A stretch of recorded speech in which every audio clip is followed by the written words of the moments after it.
Want to know if your Swedish skills are improving and what your real learning level is? Get your language skills assessed with our free level assessment test. Just click the link in the description and sign up for a free lifetime account to get assessed.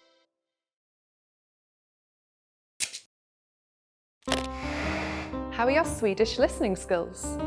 First, you'll see an image and hear a question. Next comes a short dialogue. Listen carefully and see if you can answer correctly. We'll show you the answer at the end. Are you ready? En kvinna talar med en man som arbetar för ett outsourcat tryckeri om en broschyr för en ny produkt. När är deadlinen för det första utkastet av broschyrens layout? Vi har bestämt oss för att lansera den nya produkten den 15 oktober och vi skulle vilja erbjuda er kontraktet för att göra broschyren. Tack så mycket. Vi ser fram emot att få hjälpa er med detta projekt. Kan du berätta lite om era tidsschema? När behöver det vara klart? Ja, med hänsyn till hur lång tid det tar att trycka så skulle vi vilja ha broschyren färdig att trycka till slutet av september. Så skulle det vara möjligt för er att ha det första utkastet av broschyrens layout klart till mitten av augusti? Ja, vi skulle till det första utkastet vilja erbjuda er 3 olika layouter av broschyren för att sedan låta er välja en layout som passar ert koncept. Sen gör vi ett slutgiltigt utkast utifrån ert val. Så det skulle vara bra om ni kan ge oss 2 extra veckor för att förbereda det. Okej. En månad kanske räcker för att välja en av layouterna som ni gjort och sedan besluta angående den slutgiltiga layouten. Okej, vi räknar med er. Ni är i goda händer. Vårt layout-team är det bästa. Tack så mycket. När är deadlinen för det första utkastet av broschyrens layout?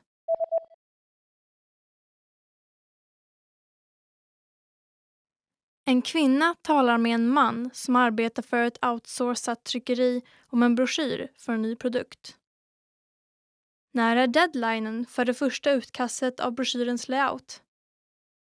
Vi har bestämt oss för att lansera den nya produkten den 15 oktober och vi skulle vilja erbjuda er kontraktet för att göra broschyren.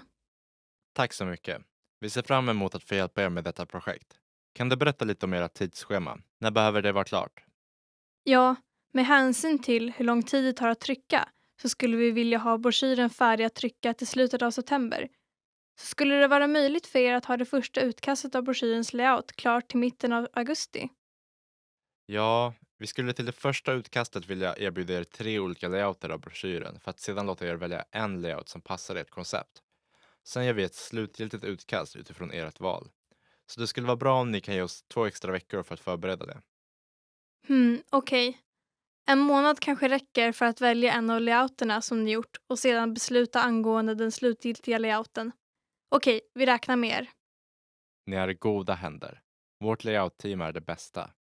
Tack så mycket. Did you get it right? I hope you learned something from this quiz. Let us know if you have any questions. See you next time.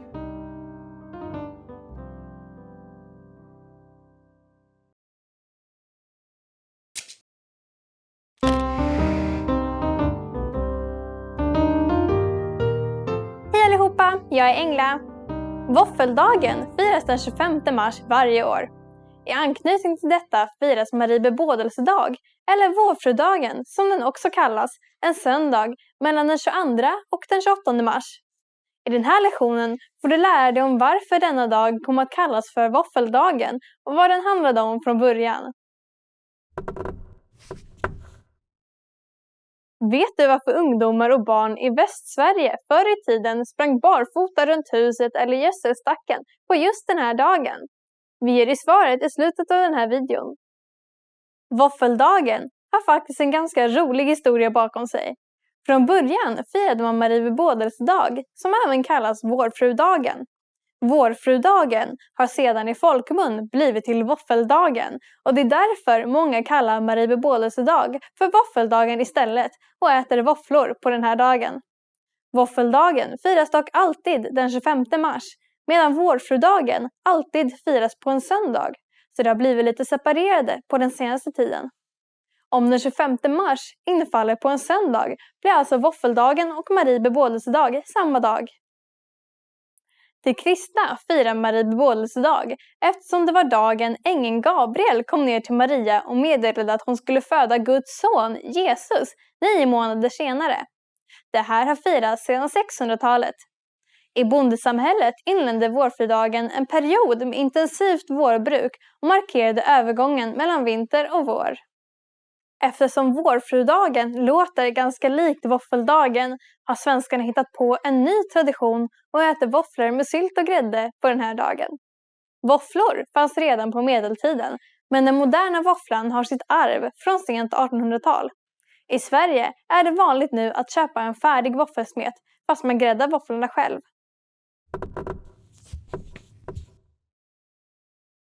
Vårfrudagen förr i tiden användes även som en väderleksrapport. Så mycket snö som det fanns på taken denna dag skulle det också finnas på marken till valborg. Och nu ska ni få svaret på quizet vi hade tidigare. Vet du varför ungdomar och barn i Västsverige förr i tiden sprang barfota runt huset eller gödselstacken på just den här dagen? Det var för att skörden skulle bli bättre och för att undvika sprickor i fötterna under sommaren. Det är en sed där man hälsar sommarhalvåret välkommet. Hur var den här lektionen? Lärde du dig något intressant? Skulle du hellre vilja fira vårfrudagen eller våffeldagen? Lämna oss en kommentar på swedishpod101.com. Vi ses nästa lektion!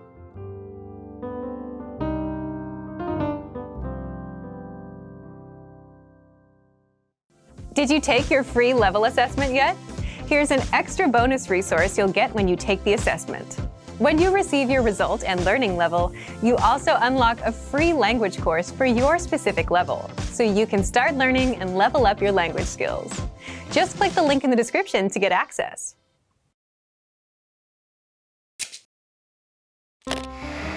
How are your Swedish listening skills? First, you'll see an image and hear a question. Next comes a short dialogue. Listen carefully and see if you can answer correctly. We'll show you the answer at the end. Are you ready? En kvinna köpte en säng. Var ska hon ställa den? Den här sängen är stor. Ja, jag kan inte ställa den vid dörren. Vi ställer den längst bak i rummet. Ska vi ställa den i mitten?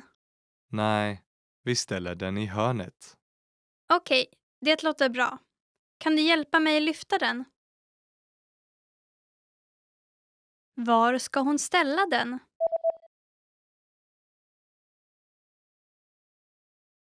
En kvinna köpte en säng. Var ska hon ställa den? Den här sängen är stor. Ja, jag kan inte ställa den vid dörren. Vi ställer den längst bak i rummet. Ska vi ställa den i mitten? Nej, vi ställer den i hörnet. Okej, det låter bra. Kan du hjälpa mig lyfta den? Did you get it right?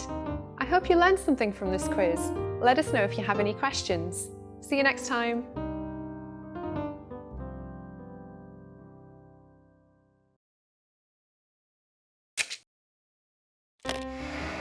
How are your Swedish listening skills? First, you'll see an image and hear a question. Next comes a short dialogue.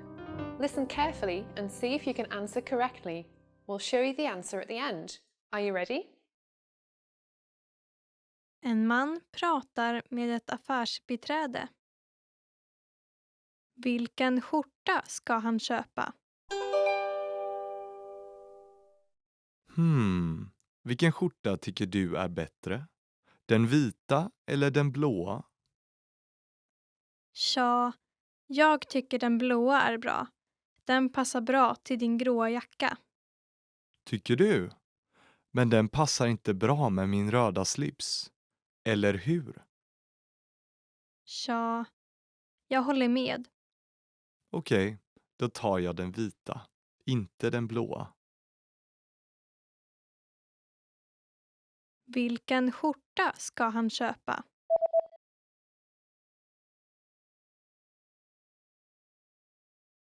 En man pratar med ett affärsbiträde. Vilken skjorta ska han köpa? Vilken skjorta tycker du är bättre? Den vita eller den blåa? Tja, jag tycker den blåa är bra. Den passar bra till din gråa jacka. Tycker du? Men den passar inte bra med min röda slips. Eller hur? Tja, jag håller med. Okej, då tar jag den vita, inte den blåa. Did you get it right? I hope you learned something from this quiz. Let us know if you have any questions. See you next time.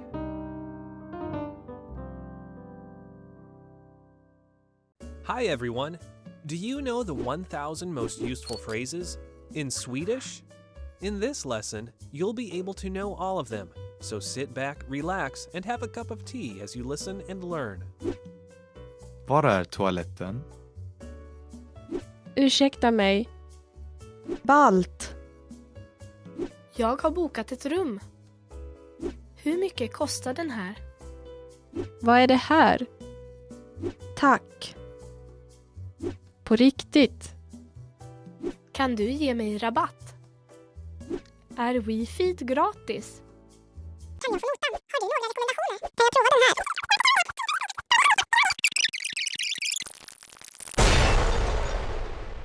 You just learned the 1,000 most useful phrases in Swedish. And if you're interested in learning more, try learning the Core 2000 word list. With this, you'll understand 95% of the language, and best of all, this is not a joke. Check out the description below and go to SwedishPod101.com now. See you next time! Now that you're finished with this lesson, want to know if your Swedish skills have improved? Take our free assessment test to assess your language, discover your true learning level, and get free access to a language course for your specific level. An easy-to-follow course where you learn the real language, the everyday conversations that you'll soon have, and absorb these practical conversations just by listening along, with quick audio and video lessons from real teachers. So click the link in the description and sign up for a free lifetime account to get assessed.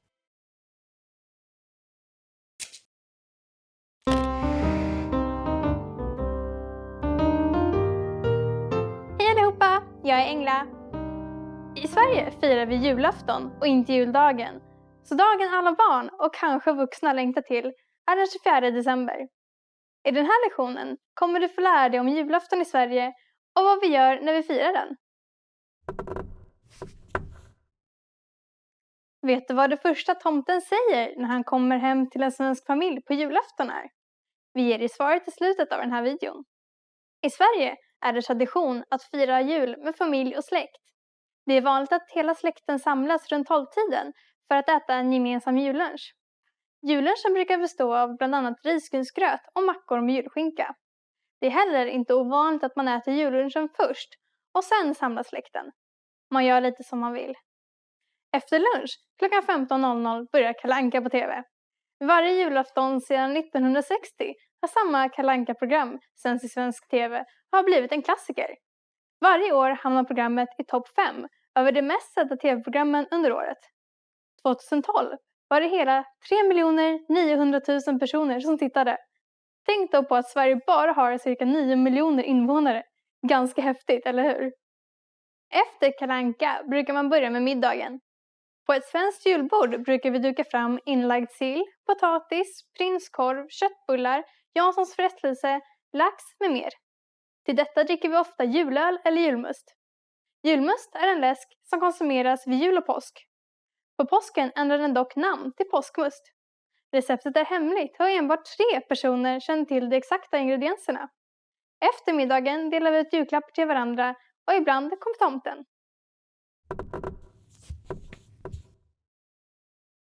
På julafton brukar en familjemedlem låtsas gå och köpa tidningen men kommer sedan tillbaka utklädd till jultomten och börjar julklappsutdelningen. Och nu ska ni få svaret på quizet vi hade tidigare. Vet du vad det första tomten säger när han kommer hem till en svensk familj på julafton är? Svaret är ho ho ho, finns det några snälla barn här? När tomten frågat detta brukar barnen svara att de har varit snälla och sedan får de julklappar. Självklart får de julklappar även om de varit stygga. Hur var den här lektionen?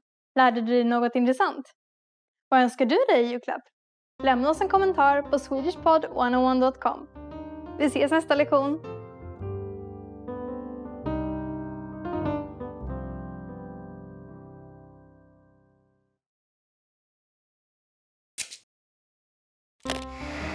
How are your Swedish listening skills? First, you'll see an image and hear a question. Next comes a short dialogue. Listen carefully and see if you can answer correctly. We'll show you the answer at the end. Are you ready? En manlig och en kvinnlig student kollar efter jobb i platsjournalen. Vilket jobb ska den kvinnliga studenten söka? Hörru, vad tror du om det här jobbet? Timlönen är ganska hög. Visst, lönen verkar bra, men klarar du verkligen av att dela ut tidningen? Det är klart, jag är bra på att cykla.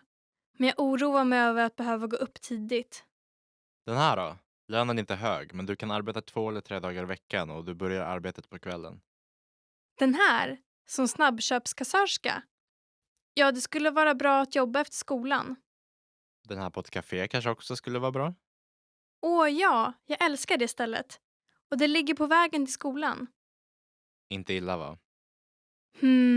Vilket ska jag söka? Vilka 2 står emellan? Caféet eller att dela ut tidningen? Alltså lönen för att dela ut tidningen är bra. Okej, jag har bestämt mig. Jag antar att jag får gå upp tidigt. Vilket jobb ska den kvinnliga studenten söka?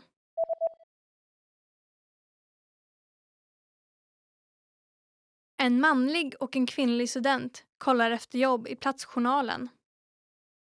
Vilket jobb ska den kvinnliga studenten söka?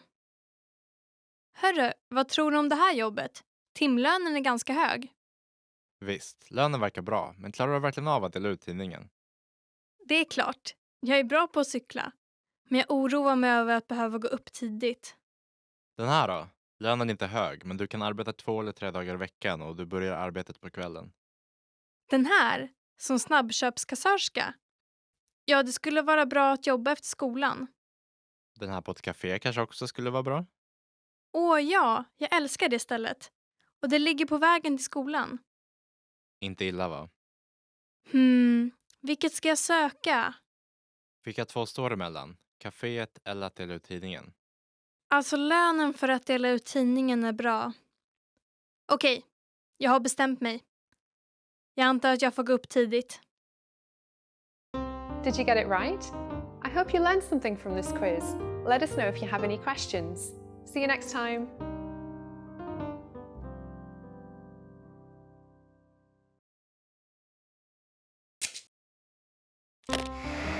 How are your Swedish listening skills?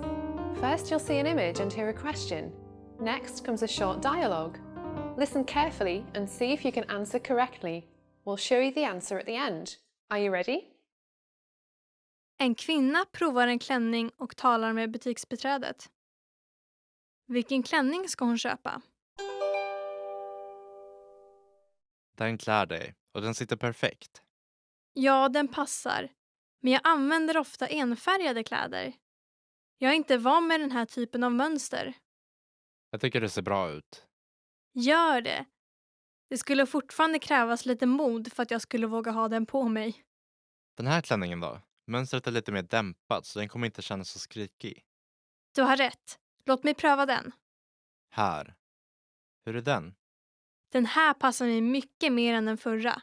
Har du en långärmad version av denna modellen? Ja, det har jag. Tack, då köper jag den. Vilken klänning ska hon köpa?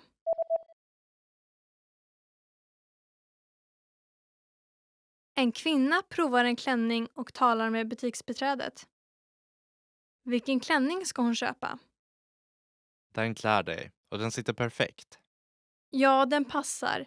Men jag använder ofta enfärgade kläder. Jag är inte van med den här typen av mönster. Jag tycker det ser bra ut. Gör det. Det skulle fortfarande krävas lite mod för att jag skulle våga ha den på mig. Den här klänningen då? Mönstret är lite mer dämpat så den kommer inte kännas så skrikig. Du har rätt. Låt mig pröva den. Här. Hur är den? Den här passar mig mycket mer än den förra. Har du en långärmad version av denna modellen? Ja, det har jag. Tack, då köper jag den. Did you get it right? I hope you learned something from this quiz. Let us know if you have any questions. See you next time.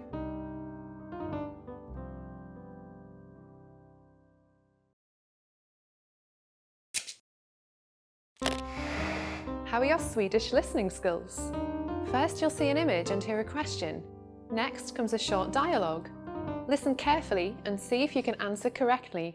We'll show you the answer at the end. Are you ready? En kvinna talar med sin frisör. Hur vill hon ändra sin frisyr?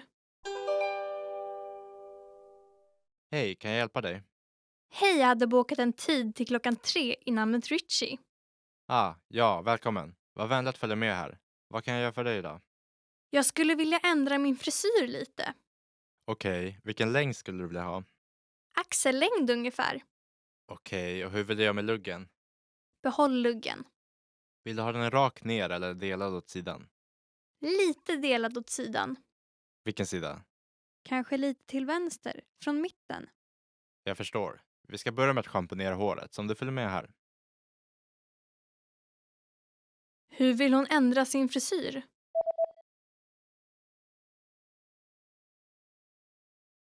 En kvinna talar med sin frisör.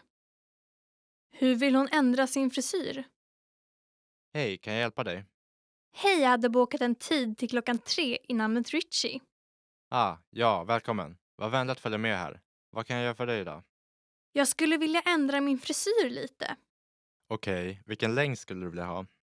Axellängd ungefär. Okej, och hur vill du göra med luggen? Behåll luggen. Vill du ha den rak ner eller delad åt sidan? Lite delad åt sidan.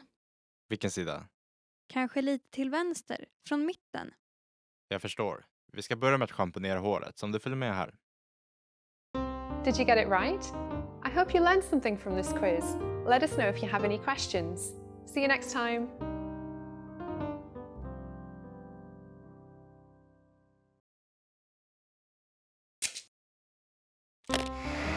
How are your Swedish listening skills? First, you'll see an image and hear a question. Next comes a short dialogue. Listen carefully and see if you can answer correctly. We'll show you the answer at the end. Are you ready? En man gör en reservation på ett hotell. Vilket rum ska han bo i? Välkommen till Seaside Hotel. Hur kan jag hjälpa till? Hej, jag skulle vilja boka ett rum för natten 22 september. Absolut. En natt från den 22 september. För hur många personer? 2. Vill du ha ett rum för rökare eller icke-rökare? Icke-rökare. Det enda rummet för icke-rökare som är ledigt den dagen är ett rum med utsikt över bergen. Jaha, jag som hade hoppats på ett med havsutsikt. Jag är ledsen, men det enda rummet med havsutsikt som är ledigt den dagen är ett rum för rökare. Jaha, finns det ett rum för icke-rökare med havsutsikt ledigt den 23 september? Ja, det finns det.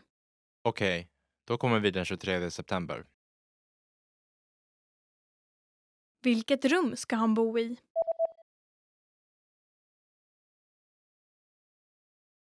En man gör en reservation på ett hotell. Vilket rum ska han bo i? Välkommen till Seaside Hotel. Hur kan jag hjälpa till? Hej, jag skulle vilja boka ett rum för natten 22 september. Absolut. En natt från den 22 september. För hur många personer? 2. Vill du ha ett rum för rökare eller icke-rökare? Icke-rökare. Det enda rummet för icke-rökare som är ledigt den dagen är ett rum med utsikt över bergen. Jaha, jag som hade hoppats på ett med havsutsikt. Jag är ledsen, men det enda rummet med havsutsikt som är ledigt den dagen är ett rum för rökare. Jaha, finns det ett rum för icke-rökare med havsutsikt ledigt den 23 september? Ja, det finns det. Okej, då kommer vi den 23 september. Did you get it right? I hope you learned something from this quiz. Let us know if you have any questions. See you next time.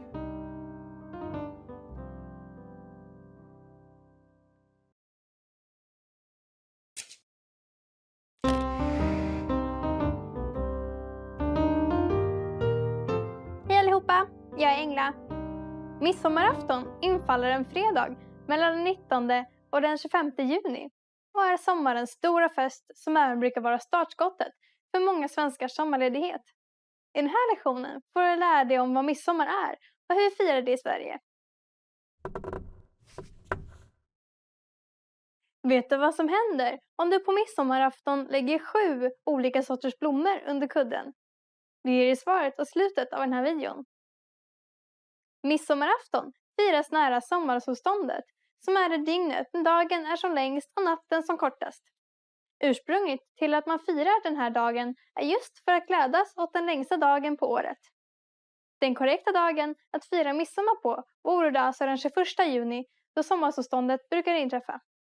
Midsommarafton är konstigt nog inte en allmän helgdag i Sverige, även om den i lagtexter jämställs med helgdagar som julafton och påskafton.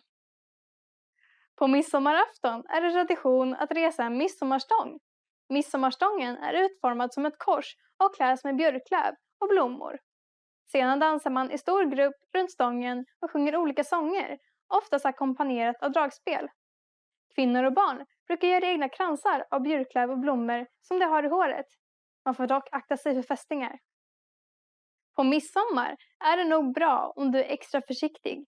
I samband med midsommar finns en stark tradition av alkoholkonsumtion. Det är vanligt att dricka snaps och sjunga snapsvisor till maten för att senare på kvällen övergå till lite andra alkoholhaltiga drycker.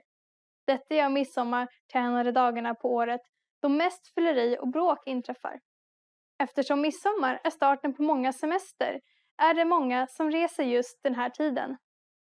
På grund av detta inträffar mycket trafikolyckor.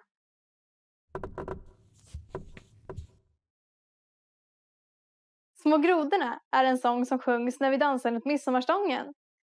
Dansen är rolig och de dansande imiterar grodor.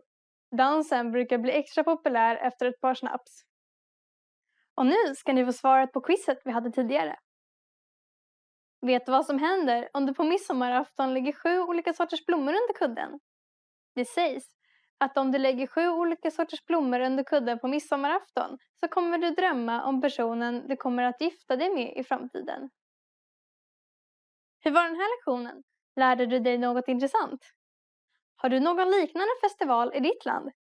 Lämna en kommentar på swedishpod101.com. Vi ses nästa lektion!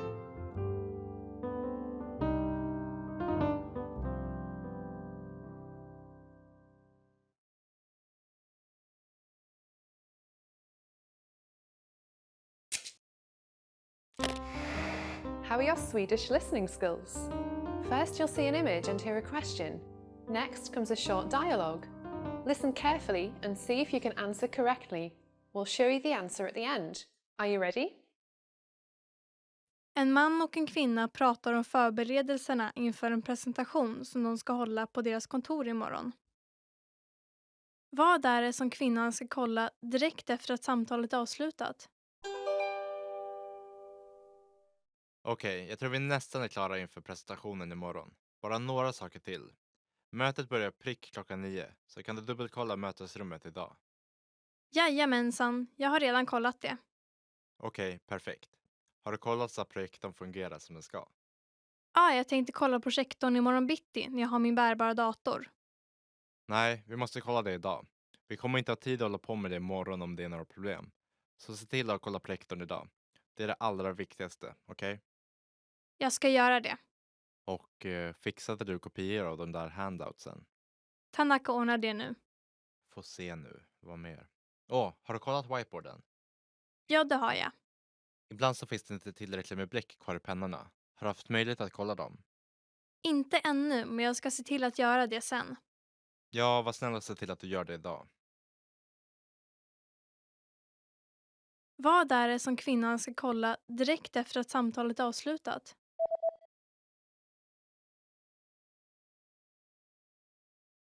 En man och en kvinna pratar om förberedelserna inför en presentation som de ska hålla på deras kontor imorgon. Vad är det som kvinnan ska kolla direkt efter att samtalet är avslutat? Okej, jag tror vi nästan är klara inför presentationen imorgon. Bara några saker till. Mötet börjar prick klockan 9, så kan du dubbelkolla mötesrummet idag. Jajamensan, jag har redan kollat det. Okej, perfekt. Har du kollat så att projektorn fungerar som den ska? Jag tänkte kolla projektorn imorgon bitti när jag har min bärbara dator. Nej, vi måste kolla det idag. Vi kommer inte ha tid att hålla på med det imorgon om det är några problem. Så se till att kolla projektorn idag. Det är det allra viktigaste, okej? Jag ska göra det. Och fixade du kopior av de där handoutsen? Tanaka ordnar det nu. Får se nu, vad mer? Har du kollat whiteboarden? Ja, det har jag. Ibland så finns det inte tillräckligt med bläck kvar i pennorna. Har du haft möjlighet att kolla dem? Inte ännu, men jag ska se till att göra det sen. Ja, var snäll och se till att du gör det idag. Did you get it right? I hope you learned something from this quiz. Let us know if you have any questions. See you next time.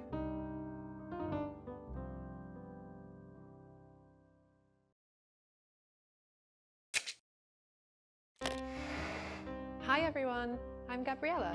How are your Swedish listening skills? In this video, you'll have a chance to test them out with a quiz. First, you'll see an image and hear a question. Next comes a short dialogue. Listen carefully and see if you can answer correctly. We'll show you the answer at the end. Are you ready? En man och en kvinna pratar. När ska de se på film? Kan vi inte gå och se en film nästa lördag? Ja, det skulle vara roligt. Men jag har extra jobb på morgonen. Vilken tid slutar du jobba? Jag slutar 2:00. Då möts vi på kaféet 3:00 och ser filmen 4:00. Okej. När ska de se på film?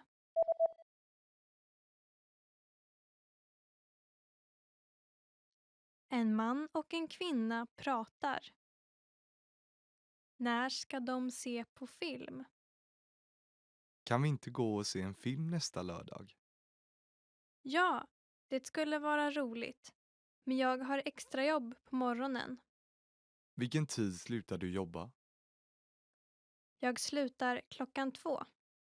Då möts vi på kaféet 3:00 och ser filmen 4:00. Okej. Did you get it right? I hope you learned something from this quiz. Let us know if you have any questions. See you next time.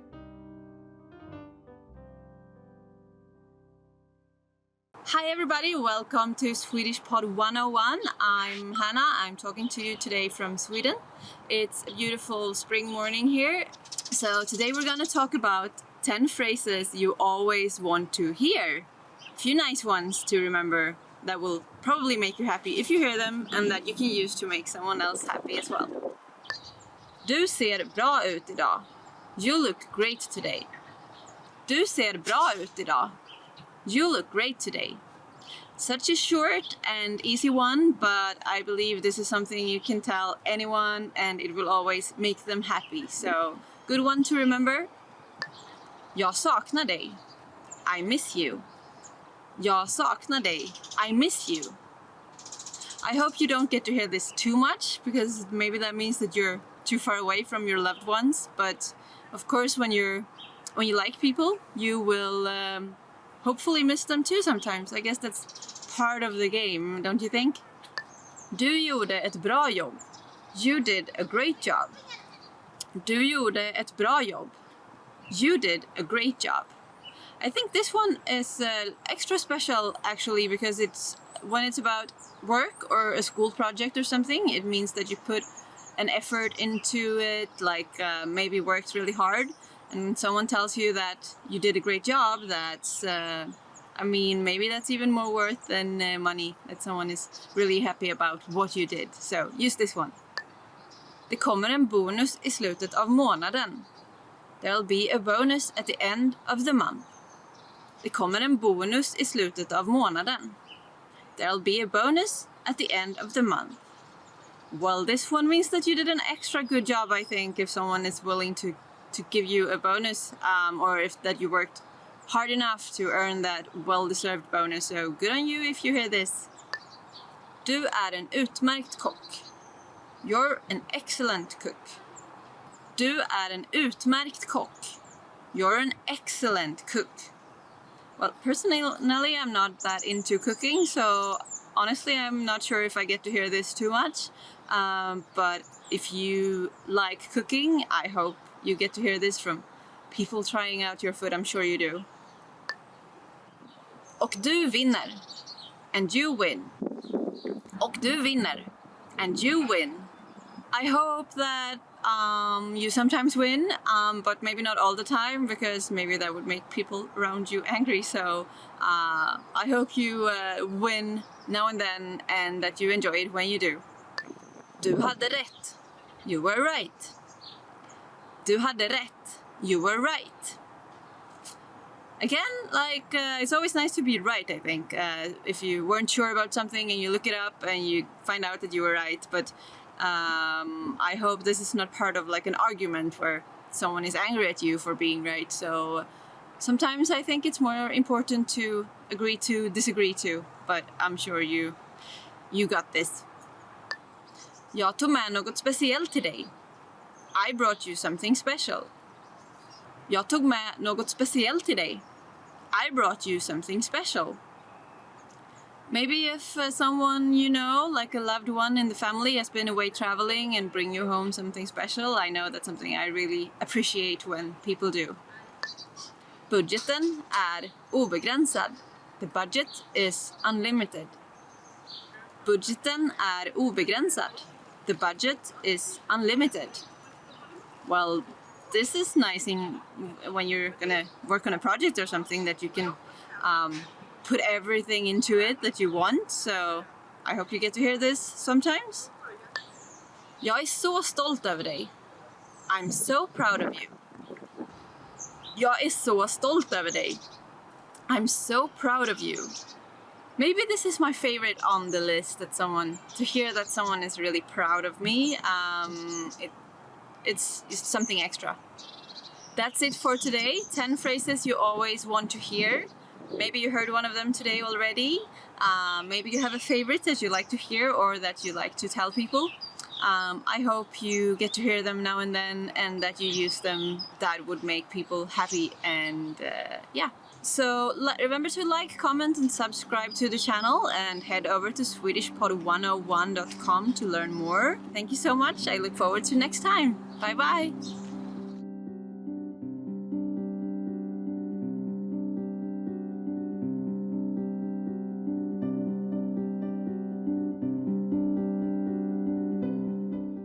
Hi everybody, welcome to Swedish Pod 101. It's time for another class, another lesson in the Swedish language. And I'm Hannah, talking to you from Sweden. Today we're gonna go through some very basic words, some foundations. So let's get started with the words. Hey, hello. Very basic, simple. You say hey, it works for everybody, whoever you meet. You say hey and they will probably respond with another hey back to you. God morgon. Good morning. Bit more formal, nice and polite for the mornings. Means the same as in English, means good morning. God eftermiddag. Good afternoon. Same, polite and nice, but of course used in the afternoon. And again, it's the same meaning as in English. It means good afternoon. God eftermiddag. Good afternoon. God natt. Good night. Most of the time it's used for when you're going to sleep. So yeah, when you wish someone a nice night, good night's sleep, this is what you say. Vad heter du? What's your name? Very easy, we're not that formal in Sweden, so and again it's the same meaning word by word. It means what's your name? You ask what someone is called. Jag heter Hanna. I'm Hannah. Meaning is just my name is Hannah, and I do of course recommend you to not say Hannah but use your own name instead. It might get a bit weird if you just copy my name. Unless your name is Hannah, of course. Trevligt att träffas. nice to meet you.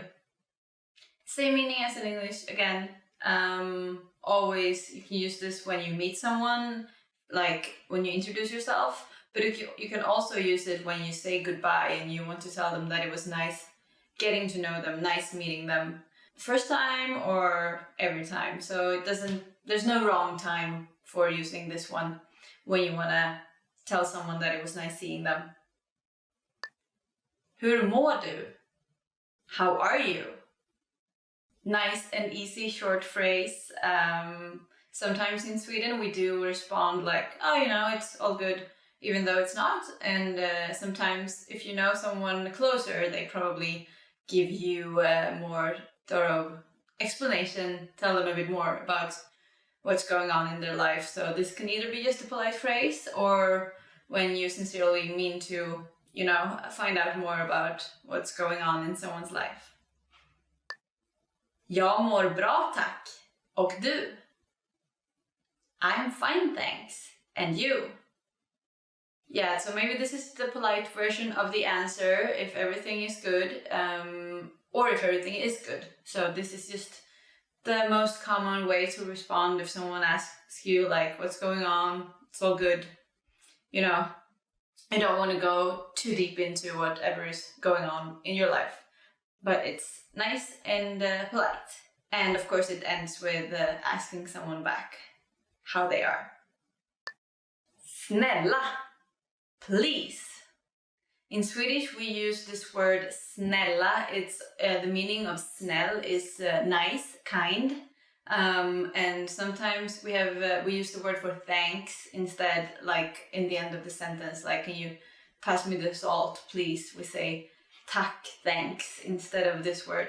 But you can swap them, you can use either of the two, and it's still going to be a nice way of asking someone to maybe help you or answer a question or something. Tack, thank you. Here we go with this word, tack. Thank you, or thanks. I would say that it's more like thanks. It's the short, nice, not very formal way of just saying thanks. I think maybe this is the most useful word in any language. Don't you think? Like every time if someone helps you with the door or something, you can thank them. And that's one of the first things for me, at least, that I want to learn how to say in the language. Thank people for helping me. Varsågod. You're welcome. Maybe you help someone sometimes and they say thank you for helping them, holding a door or something. I guess in almost every country it's like the norm that you maybe, if someone is carrying a lot of stuff or someone elderly walks by, you hold the door for them. And in Sweden, if they say thank you, you reply with this phrase for you're welcome. So, varsågod. You're welcome. Ja. Yes. It's just yes, when you want to say, you can add the yes please, ja tack, but it's just yes, easy. Nej, no. Also, nej, short and easy, is just the word to say no. You can add the politer version, say no thanks, then you just say nej tack. So this is actually fun. You can combine the words in this lesson a lot to create more polite sentences. Okay. Okay.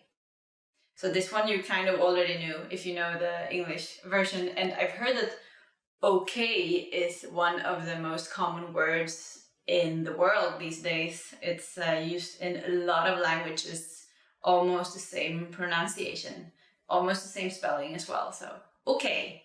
That one always works. Ursäkta mig. Excuse me.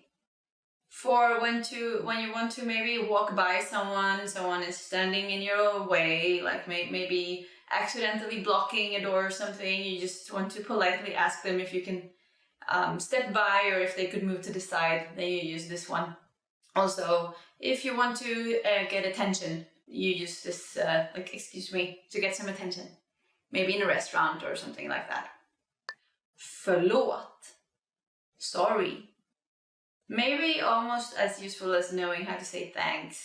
You can say this, I'm sorry. And this is maybe more on an emotional level than the phrase for excuse me. It's a bit similar to English there too, I think, that you use. This is more like serious, maybe deeper level. Maybe you hurt someone, or it doesn't have to be like that super emotional, but maybe you accidentally hurt someone. Then you say sorry. Vad är klockan? What time is it?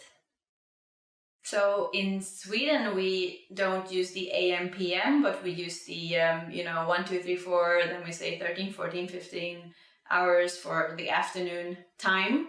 And so that's also a good thing to remember when asking about time, that maybe someone will tell you, oh, it's 14, then they actually mean 2 p.m. So that's a good fact to have when you ask for the time, so that you understand what they tell you. Var är toaletten? Where is the restroom? Good one to know, you all. I guess you've sometimes been somewhere and you really needed a restroom. I think that's like part of being human. And then asking for it in the right language can actually be crucial not to have an accident. So actually, as you might have heard when I said it, it's quite similar to the word toilet. So toilette. So you can probably use toilet and get around, but it's always good to know how to ask for this. Vänta ett ögonblick. Wait a moment. Maybe in a restaurant or in a store, if you order something or buy something, they just need to, fix something before they can help you.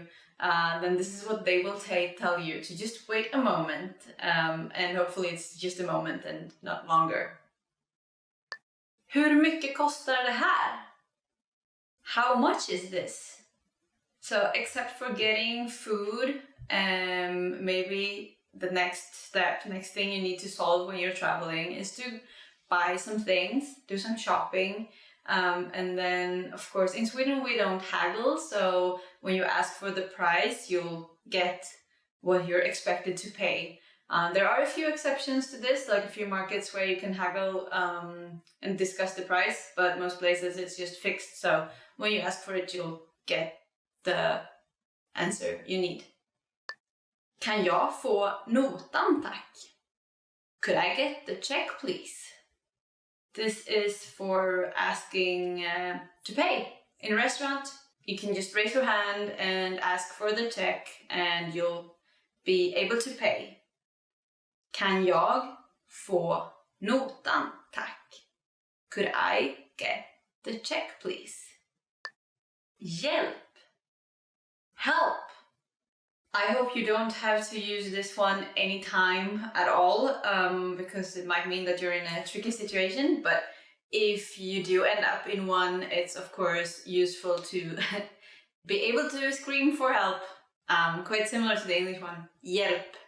So just hjälp, and hopefully someone will run over and help you with whatever it is that you're getting yourself into. Actually, Swedes can be a bit, maybe they won't approach you if you look like you don't need help, so if you like pretend that you're okay, so it's actually good to ask for it if you need it. Vi ses senare. See you later. This is, it can either mean that you will see each other later, but you can also just use it to be nice, like, hope to see you later, but you just say see you later as if you will actually see them, but it's kind of a nice way of saying that you hope to see them later. So, vi ses senare. Or, as you would usually say, actually in Swedish you would say vi ses sen. Sen, instead of senare. So that's a shorter version. A bit more of slang, but you can maybe start with the correct one. Hej då. Goodbye. Short and easy, a version of the hey that we used to say hello. You add a little part in the end, and you can use this for anyone. It's also like, doesn't matter if they are older or younger or anything like that. Use the same word. And this was the end of the lesson, top 25 phrases in Swedish.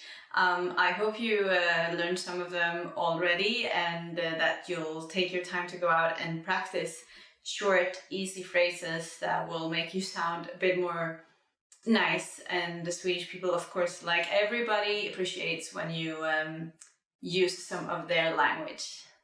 Remember to like, subscribe and comment on Swedish Pod 101 this channel, and also head over to swedishpod101.com to learn more free Swedish. I hope you're still having fun with the language. I am. Hej då, bye bye!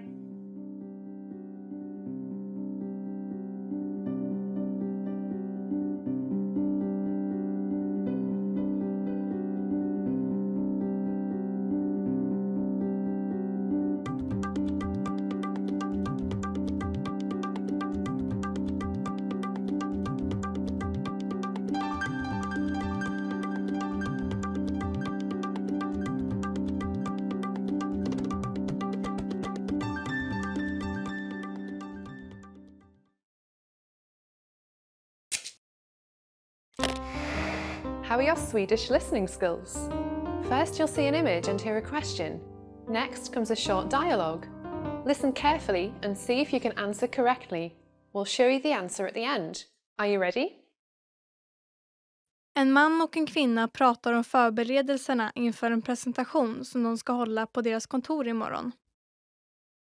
Vad är det som kvinnan ska kolla direkt efter att samtalet är avslutat? Okej, jag tror vi nästan är klara inför presentationen imorgon. Bara några saker till. Mötet börjar prick 9, så kan du dubbelkolla mötesrummet idag. Jajamensan, jag har redan kollat det. Okej, perfekt. Har du kollat så att projektorn fungerar som den ska?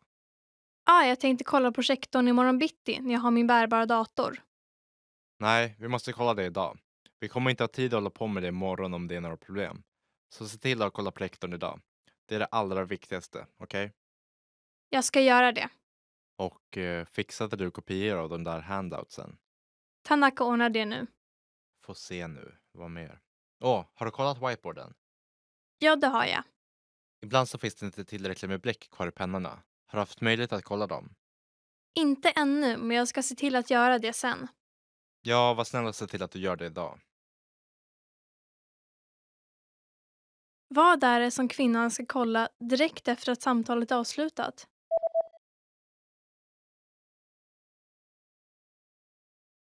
En man och en kvinna pratar om förberedelserna inför en presentation som de ska hålla på deras kontor imorgon. Vad är det som kvinnan ska kolla direkt efter att samtalet är avslutat? Okej, jag tror vi nästan är klara inför presentationen imorgon. Bara några saker till.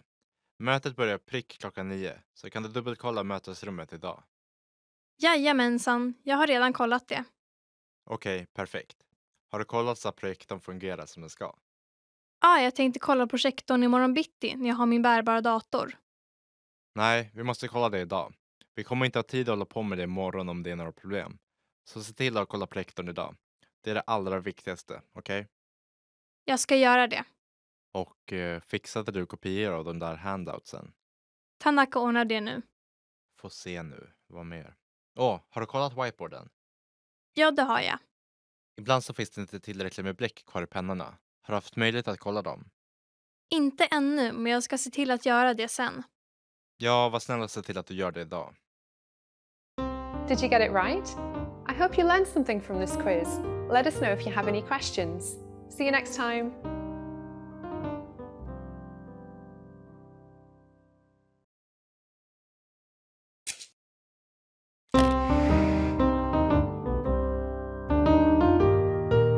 Hej allihopa! Jag är Engla. Lucia är en högtid som firas den 13 december i samband med julen. Den här traditionen härstammar från både Norden och Sicilien. I den här lektionen får du lära dig om varför man firar Lucia och hur vi gör det i Sverige. Vet du vad det kallas när man klär sig till Lucia och sjunger sånger, ger lussebullar och glögg till föräldrar och grannar? Vi ger dig svaret i slutet av den här videon. På Sicilien är Lucia ett helgon som led en martyrdöd. Hon blev arresterad av kejsare Diocletianus som förföljde kristna. Legenden säger att Lucia bar ner mat till fångarna och för att se bättre satte hon ljus på huvudet. Hon dömdes till att jobba på bordell men vägrade och frös fast i marken och gick inte att rubba. Då hällde det het olja på henne, men hon gjorde sig inte illa. Till slut stack någon ett svärd i henne, men hon överlevde det också. Hon dog när det gav henne den sista smörjelsen. I Sverige trodde folk att den 13 december var en farlig natt eftersom många övernaturliga makter var i rörelse och att djuren kunde tala under Lucia-natten. Det finns nästan ingen koppling till helgonet Lucia med det svenska firandet och namnet på högtiden är en senare förteelse än själva firandet. I Sverige började antagligen firandet av den här dagen någonstans i Västsverige och har sedan spritt sig över hela landet. Nu för tiden firas Lucia till exempel i svenska skolor då barnen ofta får välja en flicka som Lucia medan de andra flickorna är tärnor. Lucia klär sig i en vit klänning, har ljus i håret och ett rött sidenskärp. Lucia, tärnorna och stjärngossarna sjunger sedan Lucia-sånger för resten av skolan. Detta kallas för att gå Lucia-tåg. Det väljs även en Lucia i varje kommun och en flicka blir Sveriges Lucia.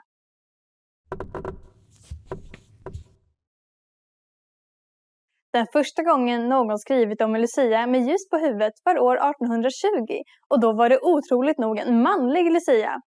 Nu för tiden klär sig killar ibland ut sig till Lucia på skoj. Och nu ska ni få svaret på quizet vi hade tidigare. Vet du vad det kallas när man klär sig till Lucia och sjunger sånger, ger lussebullar och glögg till föräldrar och grannar? Det kallas för att lussa. Det är vanligt att barn klär ut sig till Lucia och tärnor och kommer med Lucia-frukost till sina föräldrar tidigt på morgonen. Hur var den här lektionen? Lärde du dig något intressant? Har du något liknande firande i ditt land? Lämna oss en kommentar på swedishpod101.com. Vi ses nästa lektion!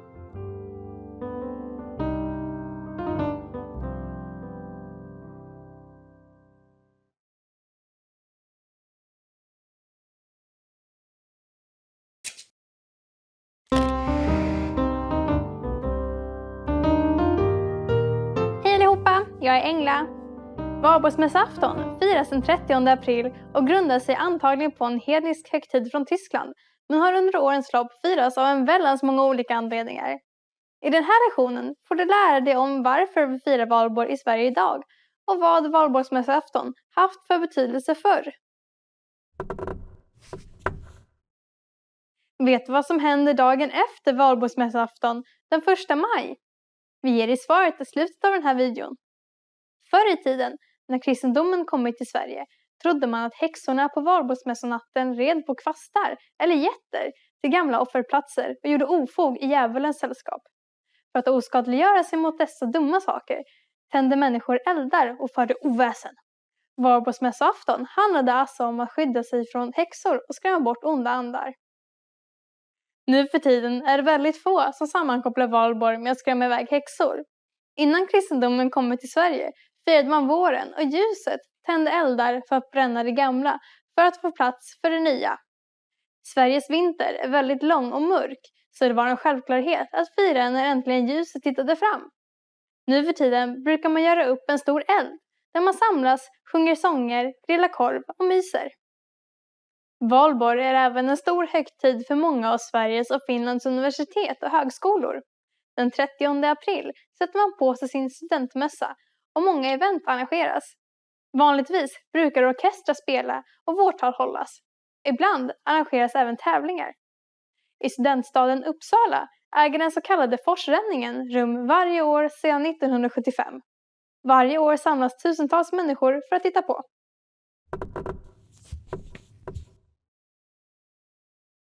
På hednisk tid firade man i Norden en äldre högtid som var kopplad till de döda. Gränsen mellan de leva och döda ansågs vara svagast just under den här natten. Och nu ska ni få svaret på quizet vi hade tidigare. Vet du vad som händer dagen efter valborgsmässoafton, den 1 maj? Den 1 maj brukar olika vänsterorganisationer demonstrera och hålla möten runt om i hela världen och inte minst i Sverige.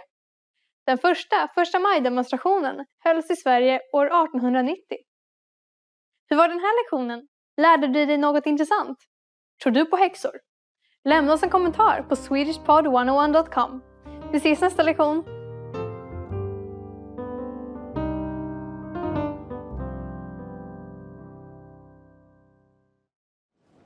You are at a train station where you're attempting to buy an express ticket from a ticket machine. Which option should you choose to buy an express ticket?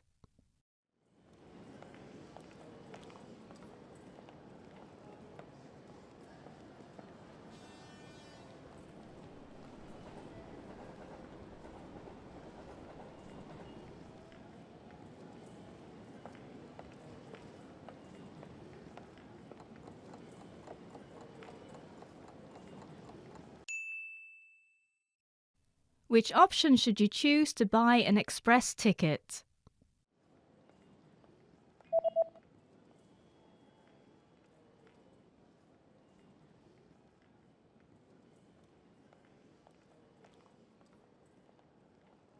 The option on the bottom left is for an express ticket. Expressbiljett.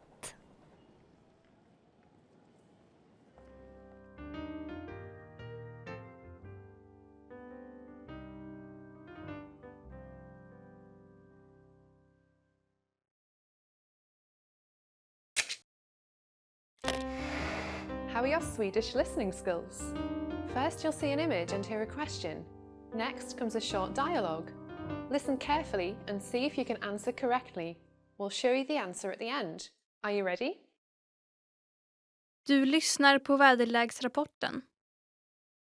Vad är prognosen? Det kommer bli soligt hela morgonen.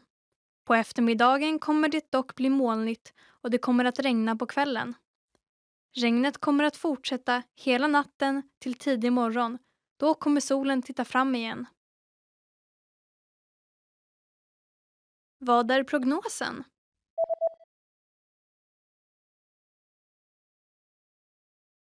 Du lyssnar på väderleksrapporten.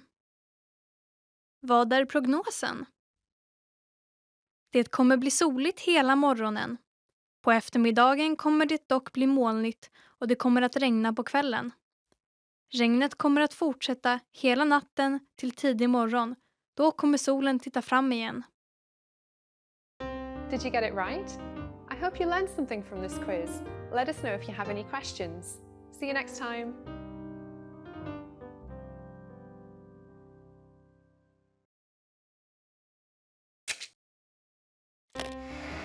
How are your Swedish listening skills? First, you'll see an image and hear a question. Next comes a short dialogue. Listen carefully and see if you can answer correctly. We'll show you the answer at the end. Are you ready? En kvinna och en man tittar på ett fotografi. Vilket foto tittar de på? Det här är ett foto på det fotbollslag som din son spelar i, eller hur? Vem av dem är din son? Han. Åh, han är längst. Jajamensan, han är till och med längre än jag. Vilket foto tittar de på?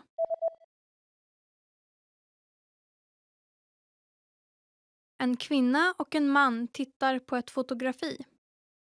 Vilket foto tittar de på? Det här är ett foto på det fotbollslag som din son spelar i, eller hur? Vem av dem är din son? Han. Åh, han är längst. Jajamensan, han är till och med längre än jag. Did you get it right? I hope you learned something from this quiz. Let us know if you have any questions. See you next time.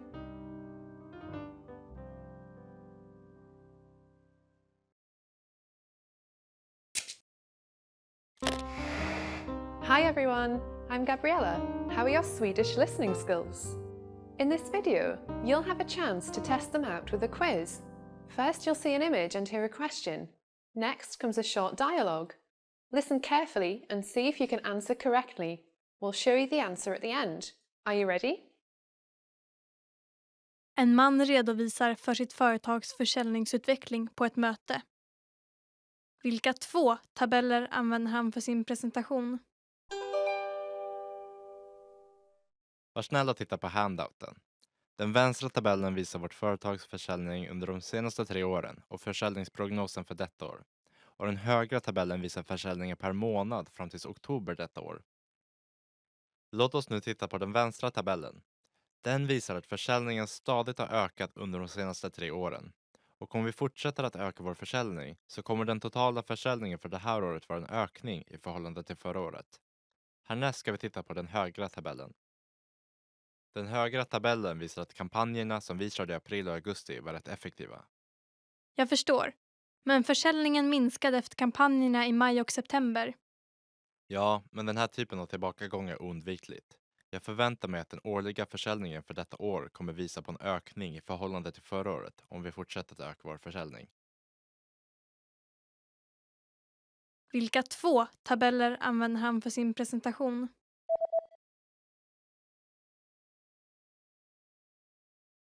En man redovisar för sitt företags försäljningsutveckling på ett möte. Vilka 2 tabeller använder han för sin presentation? Var snäll och titta på handouten. Den vänstra tabellen visar vårt företags försäljning under de senaste 3 åren och försäljningsprognosen för detta år. Och den högra tabellen visar försäljningen per månad fram till oktober detta år. Låt oss nu titta på den vänstra tabellen. Den visar att försäljningen stadigt har ökat under de senaste 3 åren. Och om vi fortsätter att öka vår försäljning så kommer den totala försäljningen för det här året vara en ökning i förhållande till förra året. Härnäst ska vi titta på den högra tabellen. Den högra tabellen visar att kampanjerna som vi körde i april och augusti var rätt effektiva. Jag förstår. Men försäljningen minskade efter kampanjerna i maj och september. Ja, men den här typen av tillbakagång är oundvikligt. Jag förväntar mig att den årliga försäljningen för detta år kommer visa på en ökning i förhållande till förra året om vi fortsätter att öka vår försäljning. Did you get it right? I hope you learned something from this quiz. Let us know if you have any questions. See you next time.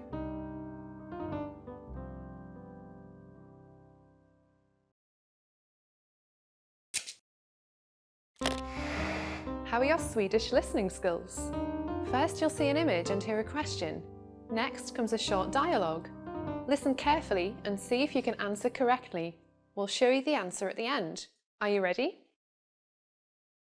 En man ska skaffa ett medlemskap hos en träningsanläggning och får information om dess policy. Vilken typ av medlemskap kommer han att välja? Låt mig först förklara vår klubbs olika typer av medlemskap som finns beskrivet i den här broschyren. Vanliga medlemmar kan använda gymmet och poolen när som helst varje dag i veckan. Men vi erbjuder även ett medlemskap för tidiga morgnar då man endast kan använda anläggningen tidigt på morgonen och ett medlemskap för kvällar för människor som bara vill komma på kvällen. Vilka tider gäller för medlemmar med medlemskapet för tidiga morgnar? Medlemmar med medlemskap för tidiga morgnar kan använda anläggningen från 6 till 10 och medlemmar med medlemskap för kvällar kan använda den från 18 till 23. Okej, så medlemmar med medlemskap för tidiga morgnar kan komma förbi och använda anläggningen på väg till jobbet.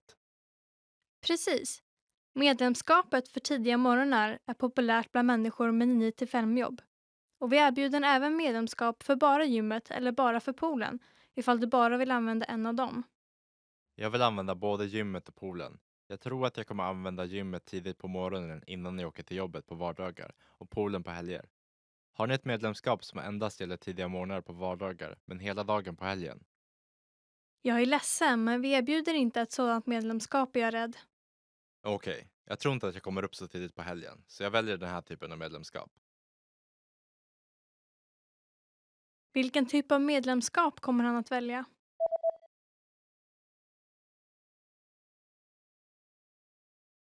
En man ska skaffa ett medlemskap hos en träningsanläggning och får information om dess policy. Vilken typ av medlemskap kommer han att välja? Låt mig först förklara vår klubbs olika typer av medlemskap som finns beskrivet i den här broschyren. Vanliga medlemmar kan använda gymmet och poolen när som helst varje dag i veckan. Men vi erbjuder även ett medlemskap för tidiga morgnar då man endast kan använda anläggningen tidigt på morgonen och ett medlemskap för kvällar för människor som bara vill komma på kvällen. Vilka tider gäller för medlemmar med medlemskapet för tidiga morgnar?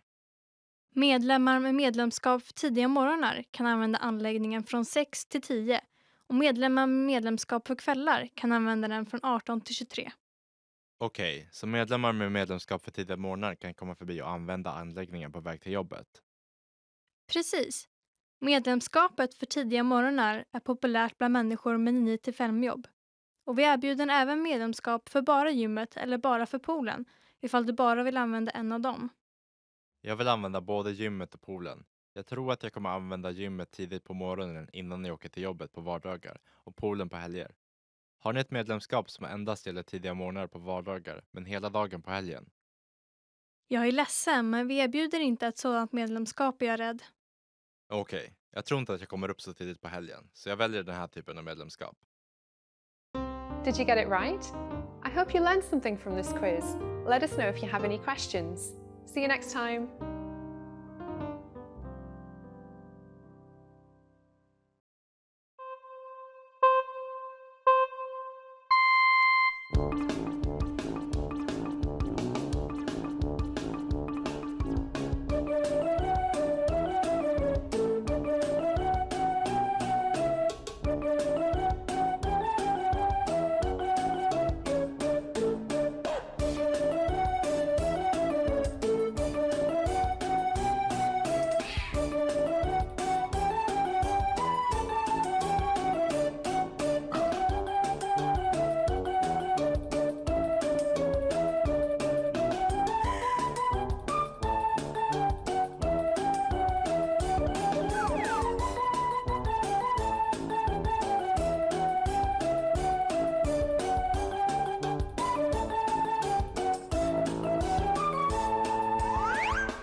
allihopa, jag är Engla. Från år 1916 har Sveriges nationaldag firats varje år den 6 juni. I den här lektionen får du lära dig om varför just den 6 juni blev Sveriges nationaldag och lite annan kuriosa kring dagen. Sveriges nationaldag är även en salutdag. Vet du vilka de andra 5 salutdagarna är i Sverige? Vi ger dig svaret i slutet av den här videon. Nationaldagen firas den 6 juni bland annat eftersom det är dagen då Gustav Vasa valdes till Sveriges kung 1523 och Sverige blev ett självständigt land. Hertig Karl skrev även under den nya 1809 års regeringsform vid samma datum och Sveriges riksdag tog det första beslutet år 1973 om 1974 års regeringsform. Från början kallades dagen för svenska flaggans dag, men år 1983 bestämdes det att den 6 juni även skulle betraktas som en nationaldag. Idén till firandet av svenska flaggans dag kom från en man vid namn Nils Ljunggren när han tjänstgjorde inom landstormen år 1915. Tanken var först att den skulle firas i Stockholm redan hösten 1915, men ett utomhusfirande på senhösten tyckte man inte var praktiskt, så man bestämde sig för att fira svenska flaggans dag den 6 juni istället. Tanken med firandet var att samla in pengar till landstormen. Sedan år 2005 är även Sveriges nationaldag en arbetsfri helgdag. Ett skäl till att göra nationaldagen till en helgdag var att många invandrare förvånades över att svenskarna inte firade sin nationaldag. För i Sverige firas faktiskt inte nationaldagen så mycket. En del hissar den svenska flaggan, några äter smörgåstårta, men de flesta gör ingenting alls denna dagen.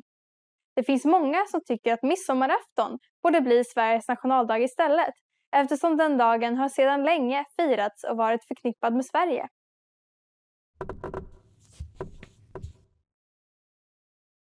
Eftersom man gjort nationaldagen till en helgdag har man tagit bort annandag pingst som helgdag. Annandag pingst infaller alltid en måndag, men den 6 juni kan infalla även på helgen. På så vis blir svenskarna av med en helgdag ibland. Och nu ska ni få svaret på quizet vi hade tidigare. Sveriges nationaldag är även en salutdag. Vet du vilka de andra 5 salutdagarna är i Sverige? Svaret är kungens namnsdag och födelsedag, kronprinsessans födelsedag, drottningens namnsdag och födelsedag. Vid salut skjuter man 21 skott med 5 sekunders mellanrum med kanon. Hur var den här lektionen? Lärde du dig något intressant? Hur firar ni nationaldagen i ditt land? Lämna oss en kommentar på swedishpod101.com. Vi ses nästa lektion!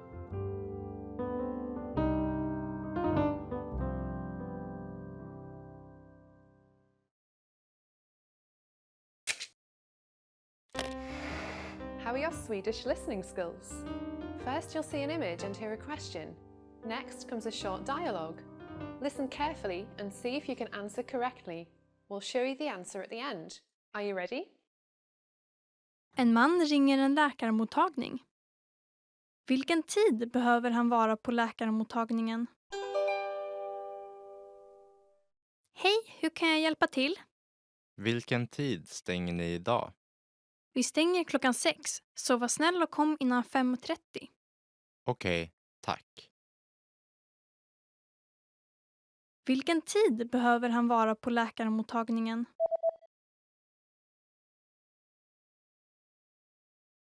En man ringer en läkarmottagning. Vilken tid behöver han vara på läkarmottagningen? Hej, hur kan jag hjälpa till? Vilken tid stänger ni idag? Vi stänger klockan 6, så var snäll och kom innan 5:30. Okej, tack. Did you get it right? I hope you learned something from this quiz. Let us know if you have any questions. See you next time.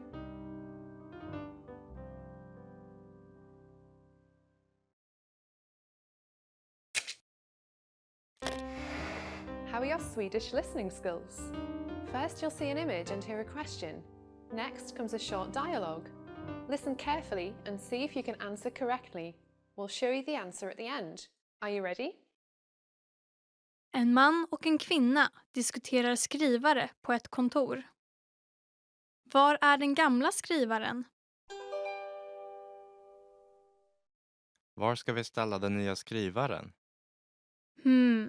Jag tycker vi ska ställa den där den gamla skrivaren står nu. Men den gamla fungerar fortfarande. Vi kommer fortsätta använda den. Okej, så vi kan inte ställa den nya där.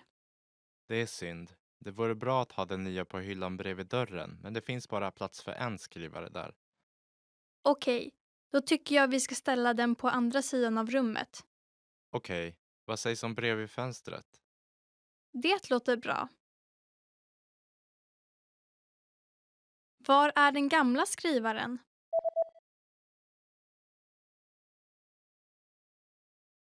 En man och en kvinna diskuterar skrivare på ett kontor. Var är den gamla skrivaren? Var ska vi ställa den nya skrivaren? Jag tycker vi ska ställa den där den gamla skrivaren står nu. Men den gamla fungerar fortfarande. Vi kommer fortsätta använda den.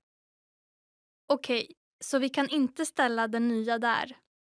Det är synd. Det vore bra att ha den nya på hyllan bredvid dörren, men det finns bara plats för en skrivare där. Okej, då tycker jag vi ska ställa den på andra sidan av rummet. Okej, vad sägs om bredvid fönstret?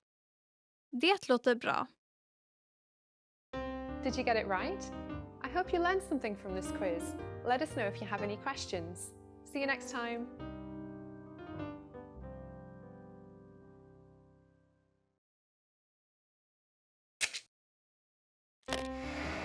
How are your Swedish listening skills? First, you'll see an image and hear a question. Next comes a short dialogue. Listen carefully and see if you can answer correctly. We'll show you the answer at the end. Are you ready? En pojke läser sin dagbok. Vad var det första som pojken gjorde idag? Vädret var underbart idag. Jag åkte och simmade på eftermiddagen i poolen och jag gick på bio på kvällen. Jag pluggade också hela morgonen. Idag var en bra dag. Vad var det första som pojken gjorde idag?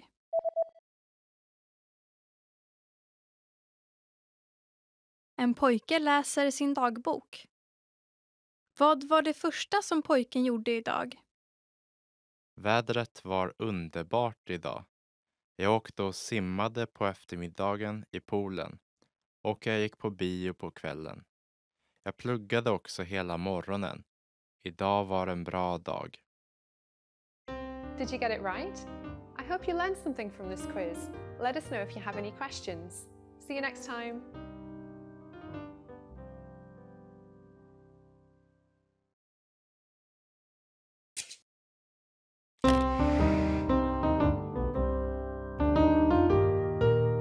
Hej allihopa! Jag är Engla. Som ni kanske vet så firar även vi i Sverige nyår. Vi firar med familj eller vänner och avslutar med fyrverkerier för att välkomna det nya året. Nyårsafton infaller varje år den 31 december. I den här lektionen kommer du få lära dig om hur vi firar nyår i Sverige, varför vi gör som vi gör och vilka speciella traditioner som finns i anknytning till nyårsfirandet. Vet du vilka de 2 vanligaste nyårslöftena är i Sverige? Vi ger dig svaret i slutet av den här videon. Nyår firas väldigt olika beroende på hur gammal du är och vad dina intressen är. En familj med unga barn firar oftast tillsammans och lagar en god middag som ofta innehåller hummer eller oxfilé. Nyårsafton ska kännas så lyxig som möjligt, så de vuxna brukar även dricka champagne. Efter middagen är det inte ovanligt att man spelar brädspel tillsammans, äter chips och kollar på TV. Den engelska sketchen Grevinnan och betjänten har sänds i svensk TV sedan 1976 och har blivit tradition att titta på. Om du är tonåring eller bara inte har egna barn så firar du nog hellre med vänner och bekanta och har en stor eller mindre fest. Oftast klär man upp sig i finkläder, gärna med glitter. Man måste ju vara fin inför det nya året. På nyårsafton dricks det även väldigt mycket alkohol och folk brukar bli redigt berusade långt innan 12-slaget. I båda dessa fall brukar nyårsafton avslutas med ett stort fyrverkeri. I Sverige är det tradition att skjuta upp sina egna raketer eller bara titta på andras. När klockan slagit 12 skjuter man upp sina raketer, skålar i champagne och avger sina nyårslöften. Ett vanligt fenomen är även att ge någon en nyårspuss.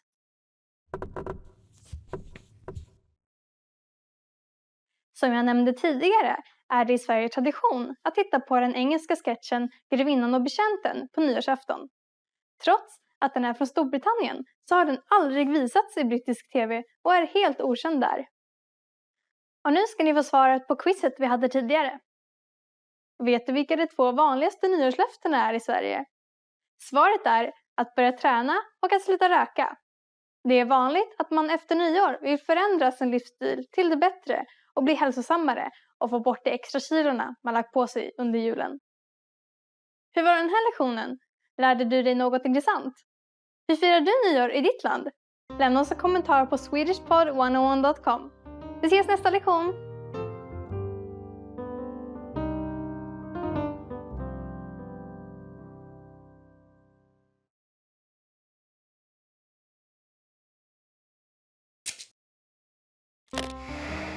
Hi everyone, I'm Gabriella. How are your Swedish listening skills? In this video, you'll have a chance to test them out with a quiz. First, you'll see an image and hear a question. Next comes a short dialogue. Listen carefully and see if you can answer correctly. We'll show you the answer at the end. Are you ready? Ett gift par tittar på några planritningar. Vilken lägenhet ska du åka och titta på? Vad sägs om den här? Den har ett stort och trevligt vardagsrum. Jag tycker om vardagsrummet, men jag vill ha en parkeringsplats. Då ska vi se. Vad säger du om den här då? Ja, den är bra. Ska vi åka och titta på den? Vänta lite. Är inte garderoben lite för liten? Du har rätt. Det verkar inte finnas en som är perfekt. Vänta, vad säger du om den här?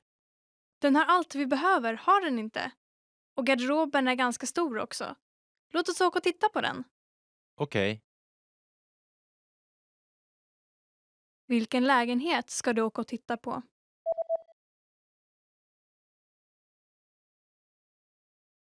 Ett gift par tittar på några planritningar. Vilken lägenhet ska du åka och titta på? Vad sägs om den här? Den har ett stort och trevligt vardagsrum. Jag tycker om vardagsrummet, men jag vill ha en parkeringsplats. Då ska vi se. Vad säger du om den här då? Ja, den är bra. Ska vi åka och titta på den? Vänta lite. Är inte garderoben lite för liten? Du har rätt. Det verkar inte finnas en som är perfekt. Vänta, vad säger du om den här? Den har allt vi behöver, har den inte? Och garderoben är ganska stor också. Låt oss åka och titta på den. Okej. Did you get it right? I hope you learned something from this quiz. Let us know if you have any questions. See you next time.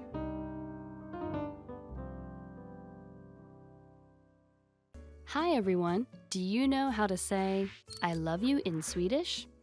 In this lesson, you'll learn 3 different ways to say it. Let's start with how to express your feelings to your loved one. Jag älskar dig. Jag älskar dig. Jag älskar dig. Or if you want to explain those butterflies in your stomach, you can say Jag är förtjust i dig. Jag är förtjust i dig. Jag är förtjust i dig.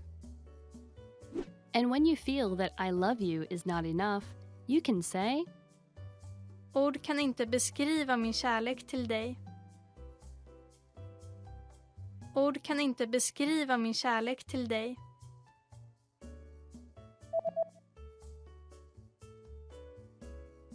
Ord kan inte beskriva min kärlek till dig. You just learned 3 different ways to say I love you in Swedish. And if you're interested in learning more, don't forget to download your free Romance and Love cheat sheet, which includes romantic words, compliments, and pickup lines. Check out the description below and go to SwedishPod101.com now. See you next time!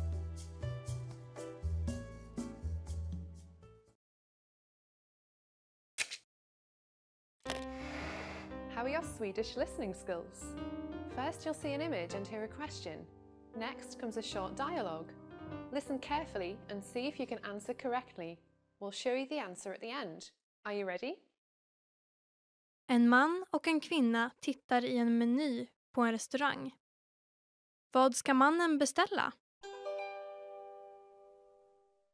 Vad ska du beställa? Pizzan ser god ut. Jag tror jag tar en sådan. Jag åt pizza igår, så Okej, vad sägs om en hamburgare då? låter bra. Jag tar en sådan. Vad ska mannen beställa?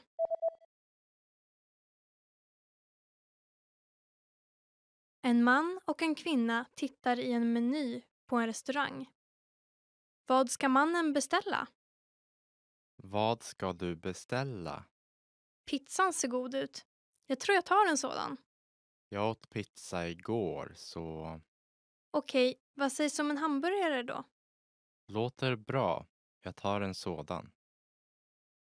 Did you get it right? I hope you learned something from this quiz. Let us know if you have any questions. See you next time. Trying to learn Swedish? You need a SwedishPod101.com free lifetime account. It's one of the most powerful language learning tools you can command, and signing up takes less than 7 seconds. So what exactly do you get that makes it so special?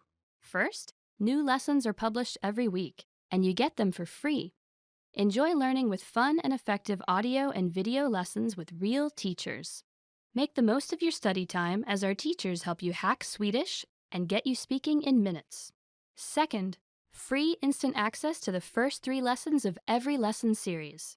Explore and try any lesson series that interests you, from beginner to advanced.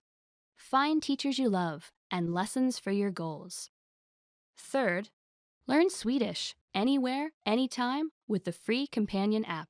Download it now for free for the iPhone, iPad, or any Android device, and have instant access to your free lifetime account and lessons anywhere, anytime. Fourth, boost your vocabulary with the free word of the day. Every day, receive one new word in your inbox that you can master in seconds. Want even more words? 5. Get complete access to our word and phrase lists. Wow native Swedish speakers with cool topical and seasonal words and phrases from our lists. And finally, number 6, the best for last.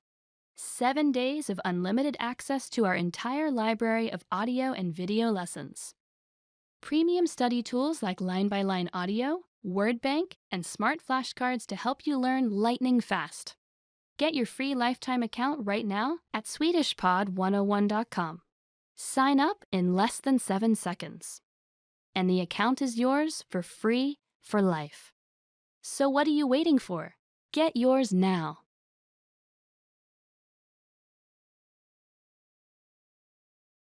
Hi everyone! Do you know how to say thank you in Swedish?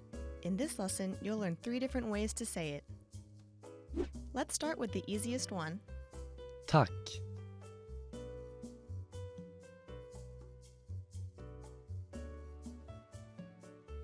Tack. Another way to say thank you is Tack så mycket.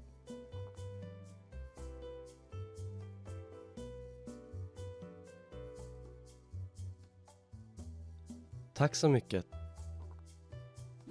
Finally, here's a third way to express your gratitude. Tackar.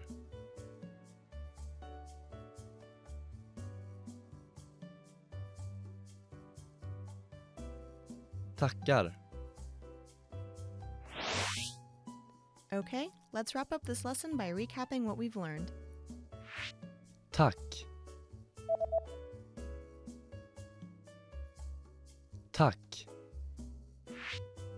Tack så mycket.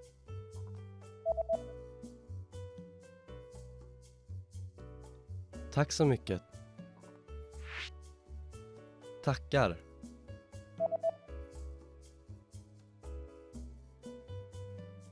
Tackar. Well done! You just learned 3 different ways to say thank you in Swedish. And if you really want to become fluent and speak Swedish from the very first lesson, go to SwedishPod101.com. See you next time!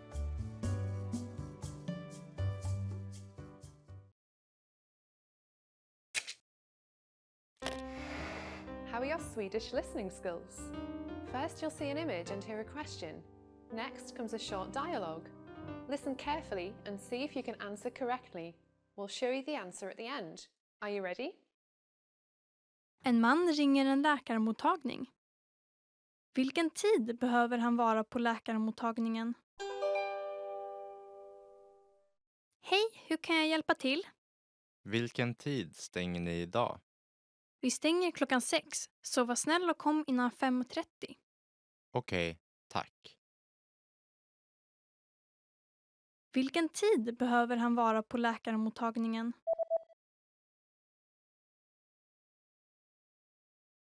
En man ringer en läkarmottagning. Vilken tid behöver han vara på läkarmottagningen? Hej, hur kan jag hjälpa till? Vilken tid stänger ni idag? Vi stänger klockan 6, så var snäll och kom innan 5:30. Okej, tack. Did you get it right? I hope you learned something from this quiz. Let us know if you have any questions. See you next time.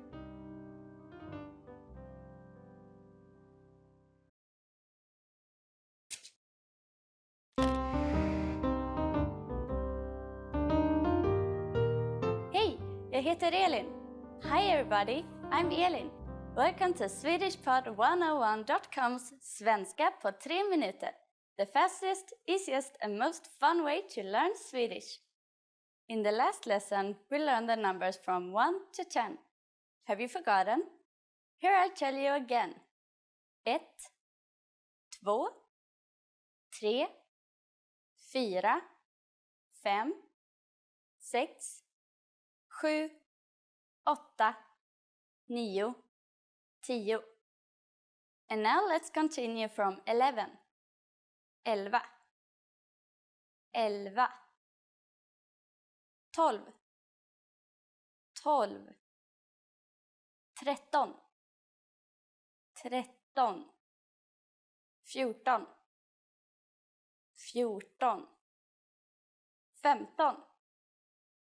15, 16, 16, 17, 17, 18, 18, 19, 19. And finally we have 20, 20. Okay, now repeat after me. I say the numbers and give you time to repeat each one. 11, 12, 13,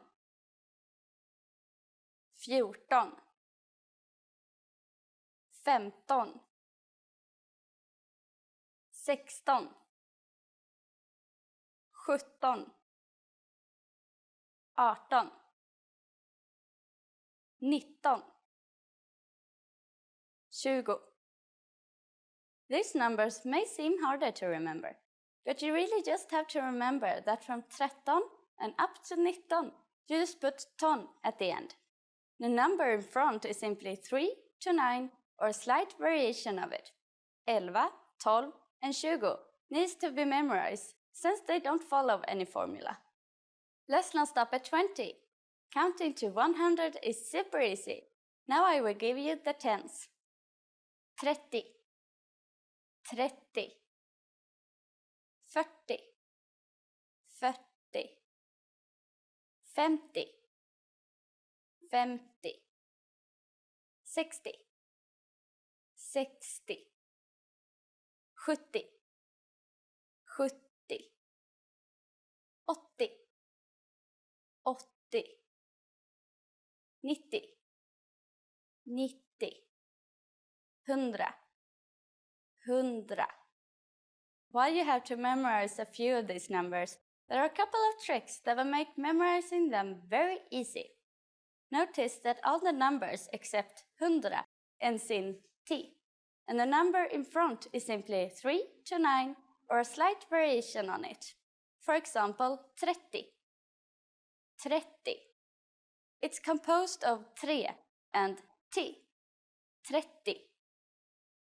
80. 80. It's composed of 8, a variation of 8, and T.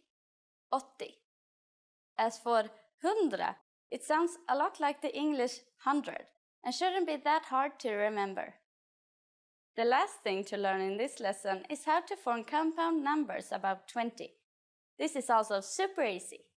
Take the tens and simply add the numbers you learned in the previous lesson. Let's try it out. How would you say 56 in Swedish? Let's take it step by step. 50 is 50, and then add 6, 6. 56.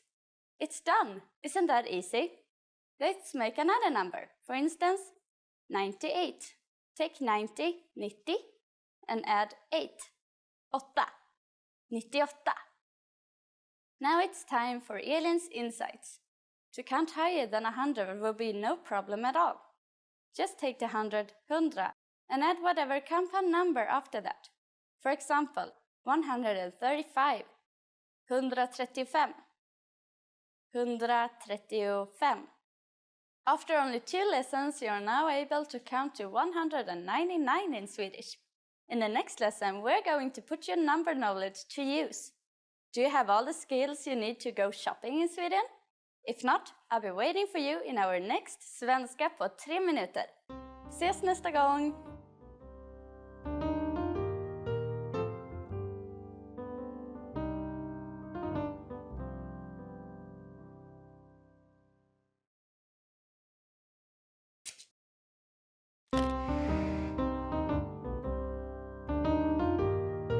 Hej! Jag heter Elin. Hi everybody, I'm Elin. Welcome to SwedishPod101.com's Svenska på 3 minuter, the fastest, easiest and most fun way to learn Swedish. In the last lesson we learned the phrase ursäkta mig, kan du tala engelska? Excuse me, do you speak English? We mentioned the word ursäkta mig, which means excuse me in Swedish. In this lesson, we're going to learn how to use ursäkta mig and other words when apologizing in Swedish. We use ursäkta mig in formal situations, such as when we are ordering something in bars or restaurants. For example, ursäkta mig, en kaffe tack. Excuse me, a coffee please. We can also use it when asking a question. Ursäkta mig, var är toaletten? Excuse me, where is the toilet? The common way to say excuse me is ursäkta mig. Ursäkta mig. Just like ursäkta mig, we can use förlåt when apologizing for an action. Förlåt means I'm sorry. Förlåt. You can also hear some Swedes say sorry, which is a loan word from English, and it's often used as a quick apology amongst friends. Both of these phrases can be used for either excuse me or I'm sorry. But if you really want to apologize for something, it might be better to use the word förlåt. The phrase förlåt, jag är jätteledsen för det means I'm really sorry about that. This can be used in both formal and informal situations. Förlåt, jag är jätteledsen för det. First we have the familiar förlåt. Next we insert a Swedish pronoun for I, jag. Then är, which means am. Followed by ledsen, which means sad. Again, you can see the use of the word jätte in front of an adjective, just like in lesson 2. Finally, we have the phrase för det, meaning about that. Förlåt, jag är jätteledsen för det. Now it's time for Elin's insights. In Sweden, if you accidentally bump into someone, you might not get any response. But to be polite, we either say ursäkta mig or förlåt. You can also use these phrases when you want to say, sorry, can you repeat what you just said? Are you able to count in Swedish? In the next lesson, we learn the numbers in Swedish from 1 to 10. I'll be waiting for you in our next Svenska på 3 minuter lesson. Vi ses nästa gång!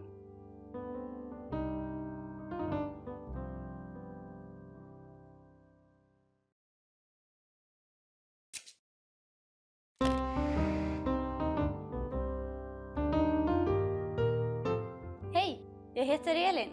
Hi everybody, I'm Elin. Welcome to SwedishPod101.com's Svenska på 3 minuter.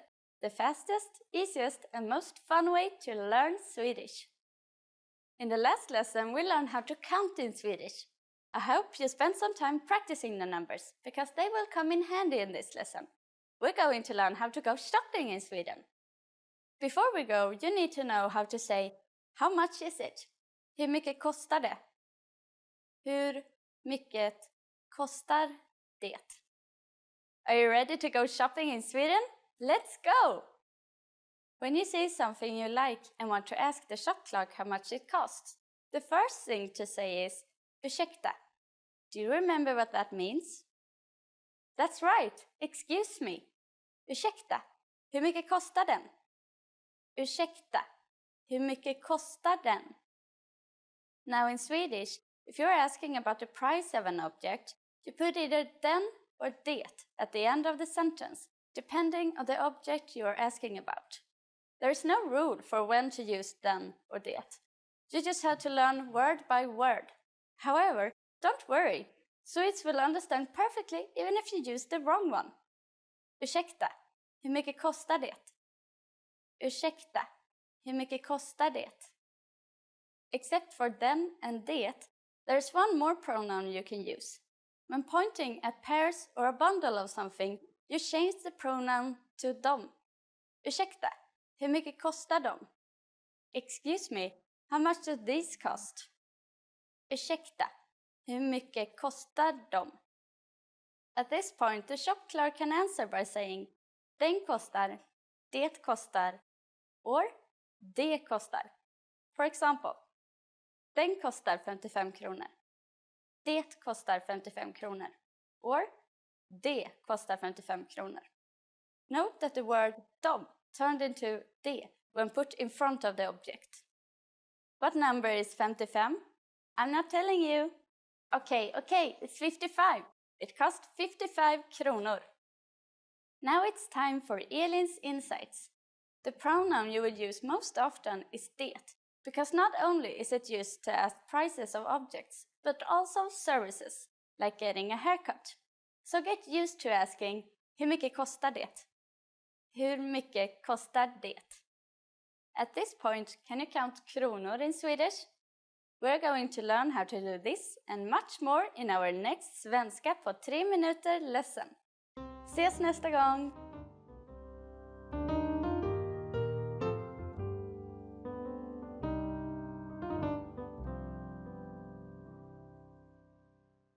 Hi everybody, I'm Hannah talking to you from the countryside of Sweden. Maybe you'll be able to hear some of the birds and the wind in the trees during today's class. Today we're going to talk about top 25 Swedish verbs. Let's get started. Att vara. To be. Jag är trött på att vara singel. Jag är trött på att vara singel. I'm tired of being single. Just guessing, but I think this is a feeling most of us had sometime in our lives, unless you've been lucky enough to have a partner since, I don't know, forever. Maybe that's unlikely, so maybe you can recognize this feeling based on the verb to be. Att gilla, att tycka om. To like. Jag gillar dig. Jag tycker om dig. Jag gillar dig. Or jag tycker om dig. I like you. Liking is a very useful verb. I mean, in this sample it's used about a person, but you can use it about anything you like. Food or places or anything. So useful, basic verb. I hope you have a lot of things that you like about Sweden so that you can use these words when you come over here. Att göra. To do. Vad ska du göra i helgen? Vad ska du göra i helgen? What are you going to do this weekend? In Sweden now it's Tuesday, so the weekend is still we still have a few days before that, but since it's summer, I think for me I'm going to be outside a lot. That's what I'm going to do this weekend. I hope you have something fun planned as well. Att säga. To say. Säg till om du är ledig imorgon. Säg till om du är ledig imorgon. Tell me if you're free tomorrow. I guess this verb, to say, is also a very common one. To say or to speak, you can use the same Swedish verb for both of them. When someone speaks, well, there is another word for that as well. But this one works for speaking, saying, talking. Att säga. Att förklara. To explain. Kan du förklara hur tvättmaskinen fungerar? Kan du förklara hur tvättmaskinen fungerar? Could you explain how the washing machine works? I don't know if you've been traveling or been around, maybe you have had to use different washing machines, and at least for me I discovered that they can be really different. So I guess this sample sentence might actually be more useful than you might think at first sight if you come traveling here in Sweden. Always nice to be able to get some fresh laundry, right? Att höra. To hear. Jag hör ingenting konstigt. Jag hör ingenting konstigt. I can't hear anything strange. Did you hear anything strange? Right now I don't hear anything strange, but I heard some chickens before in this. There's a farm right next to where I'm standing, so there might be some strange animal sounds coming from over there. Att gå. To go. Vill du gå till affären nu eller senare? Vill du gå till affären nu eller senare? Do you want to go to the shop now or later? Att veta. To know. Vill du veta något intressant? Do you want to know something interesting? Of course I want to know something interesting. I don't know what people will tell you if you ask around for this, like, or what you would tell them. Maybe you have your special fun fact that would be your interesting thing. But I hope you have some kind of good story, something interesting to share. I would like to hear that story sometimes. Att ta. To take. Glöm inte att ta en bild. Glöm inte att ta en bild. Don't forget to take a picture. At least I'm not forgetting to shoot this video, I hope. I hope I'm still on. Yeah, I think I am. Don't forget to take a picture when you're traveling in Sweden because it's super beautiful. Especially by the ocean, in the forest, I would say nature, everywhere. Att se. To see. Jag ska se den nya filmen på bio ikväll. Jag ska se den nya filmen på bio ikväll. I'm going to see the new movie at the cinema tonight.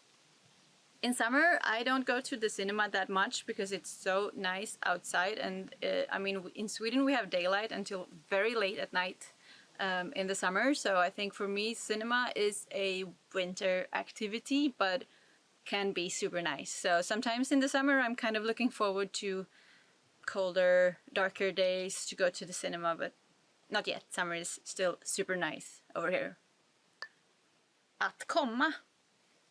To come. Du måste komma hem innan midnatt. Du måste komma hem innan midnatt. You have to come home before midnight. Well, if this is a rule for kids, I think midnight is quite late, but I guess for me, to be home before midnight when I'm about to work, it's like my rule. That's like the rule I set to myself. I have to be home before midnight to be able to get up and work in the morning. Maybe you have midnight or some other time, like that's your preferred time when you have to go to sleep. We're all different in our sleep cycles, I suppose. Att tänka. To think. Jag tänker på dig varje dag. Jag tänker på dig varje dag. I think about you every day. I'm not sure about you, like the person I'm watching through the screen right now, because I think I never met you. So it's hard to think about you every day. But I do certainly think about who's watching me on the other side right now. You or someone else. Att titta. To look. Titta på den där elefanten. Titta på den där elefanten. Look at that elephant. If you come to Sweden, you will not use this word, I mean the elephant, that much because we don't really have many elephants, maybe in a zoo, but maybe you'll use this to look verb if you're lucky enough to see a moose, because we have those and they're pretty cool as well. Not as big as elephants, but pretty cool animals. I hope you get to see one someday. Att vilja. To want. Vill du gå ut med mig imorgon? Vill du gå ut med mig imorgon? Do you want to go out with me tomorrow? Wait, not asking you right now because, like I said, I don't know who you are, and I'm actually busy tomorrow, but maybe some other time. Maybe I'll see you some other time, or you can use this for some other cool person that you meet. Att ge. To give. Glöm inte ge din mamma det här brevet. Glöm inte ge din mamma det här brevet. Don't forget to give your mom this letter.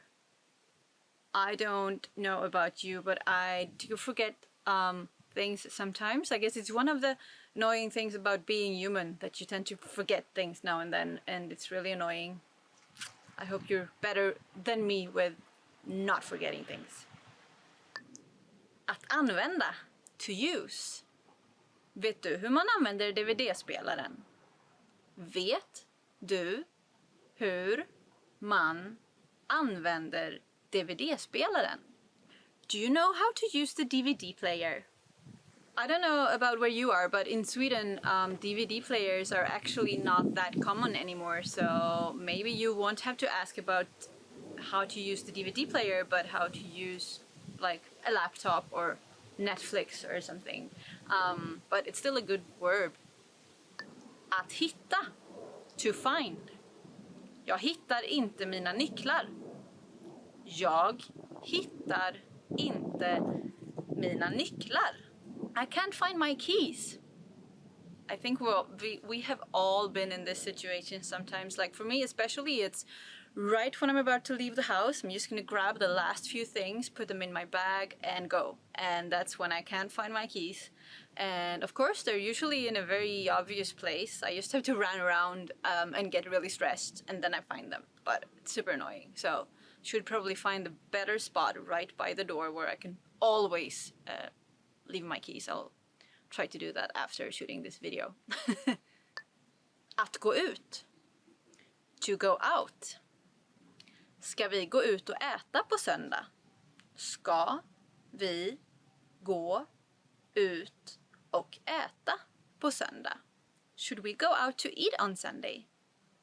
Sunday is actually a quite popular day to go to restaurants in Sweden because they're not as fully booked as Fridays and Saturdays, but it's still like a weekend and a bit of a luxury. So pretty good sample sentence. I don't know about the rest of the world. Maybe it's similar. Maybe Sunday is a day when a lot of people go out to eat. I'm not sure. At least here in Sweden that's the case. Att fråga. To ask. Fråga din mamma först. Fråga din mamma först. Ask your mom first. For me these days, I don't have to ask my mom that often, but sometimes I do. Like, for example, sometimes I still borrow her car, and then I'll have to ask her first. I guess throughout lives, we will always have these special situations to our mothers, and yeah, have to ask them things, like at least opinion sometimes. Att jobba. To work. Jobbar du hela helgen? Jobbar du hela helgen? Are you working the whole weekend? I hope you're not working the whole weekend. I'm usually not working during the weekend, maybe like a little bit on Sunday if necessary, but most of the time I would not work during the weekend. It's for pleasure, I think. Att gå in.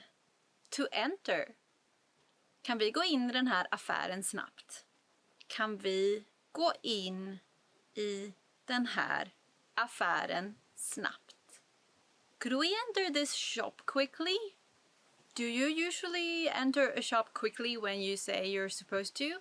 I'm actually one of the people who does. Like, I don't really like shopping or going to shops, so I try to be as fast as possible, but I know that some people say this and they're not super fast. You probably have friends like that who are like just gonna check something out in a shop and then they take like 1 hour.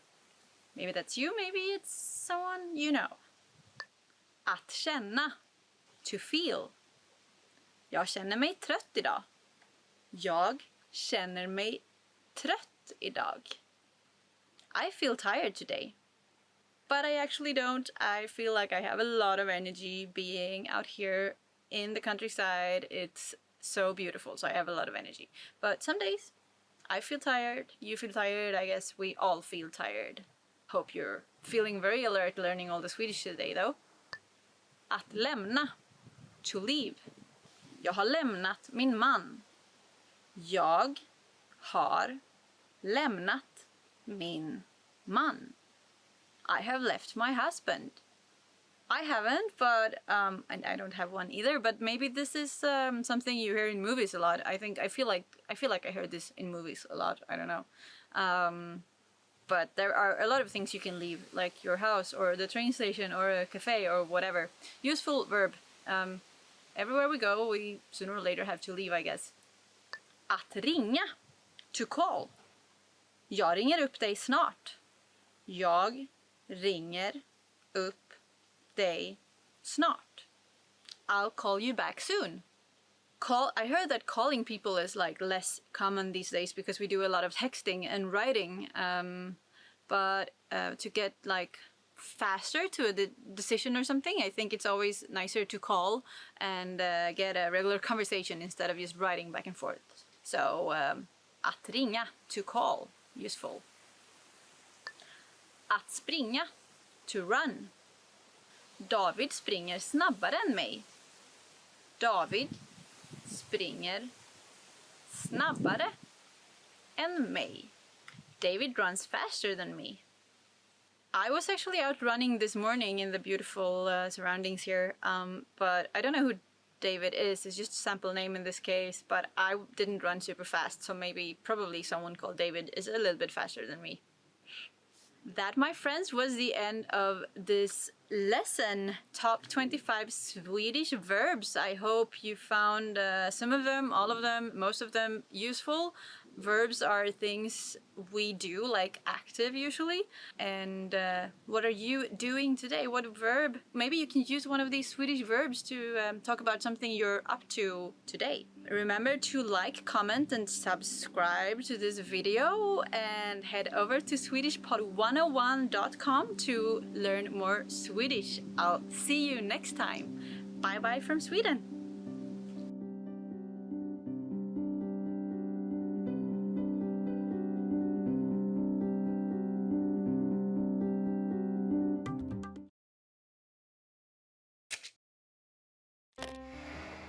Hi everyone, I'm Gabriella. How are your Swedish listening skills? In this video, you'll have a chance to test them out with a quiz. First, you'll see an image and hear a question. Next comes a short dialogue. Listen carefully and see if you can answer correctly. We'll show you the answer at the end. Are you ready? En kvinna frågar ett butiksbiträde på en bokaffär något. Vilken bok vill kvinnan titta på? Ursäkta mig, jag skulle vilja titta på en bok i den där hyllan. Vilken bok vill du ha? Den om bilar. Ett ögonblick. Den här? Ja, den är det.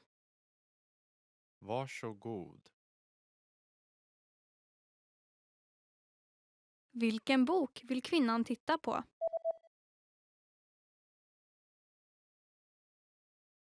En kvinna frågar ett butiksbiträde på en bokaffär något. Vilken bok vill kvinnan titta på? Ursäkta mig, jag skulle vilja titta på en bok i den där hyllan. Vilken bok vill du ha? Den om bilar. Ett ögonblick. Den här? Ja, den är det. Varsågod. Did you get it right? I hope you learned something from this quiz. Let us know if you have any questions. See you next time.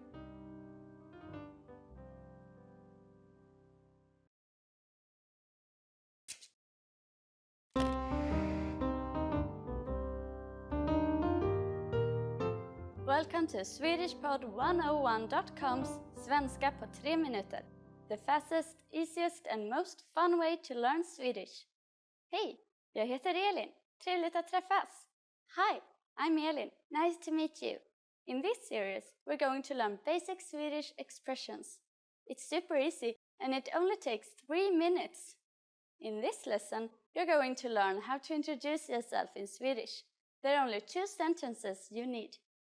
Hej, jag heter Elin. Trevligt att träffas. Hi, I'm Elin. Nice to meet you. Hej, jag heter Elin. Trevligt att träffas. Start by saying hej, jag heter. Then say your name. Hej, jag heter Elin. Finally say trevligt att träffas. Hej, jag heter Elin. Trevligt att träffas. And now let's see the same sentence in a different format.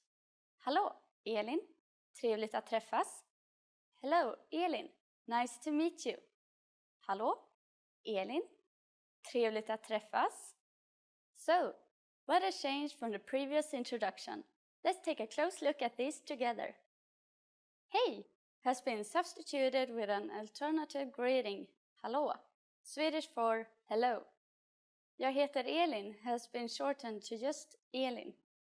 In this sentence, it's implied that I am introducing myself as Elin. In a formal setting, you would say your full name.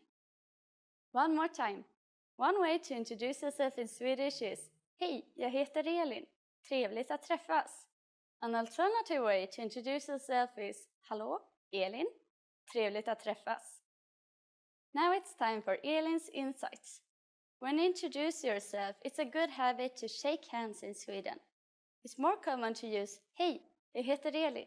Trevligt att träffas when you introduce yourself once, in front of a group of people or one single person. If you greet several people individually, you use the short phrase Hej, Elin. Trevligt att träffas. Do you know how to say thank you in Swedish? You'll learn how to say this and many other words in the next Svenska på 3 minuter lesson. Tack, vi ses då! See you then!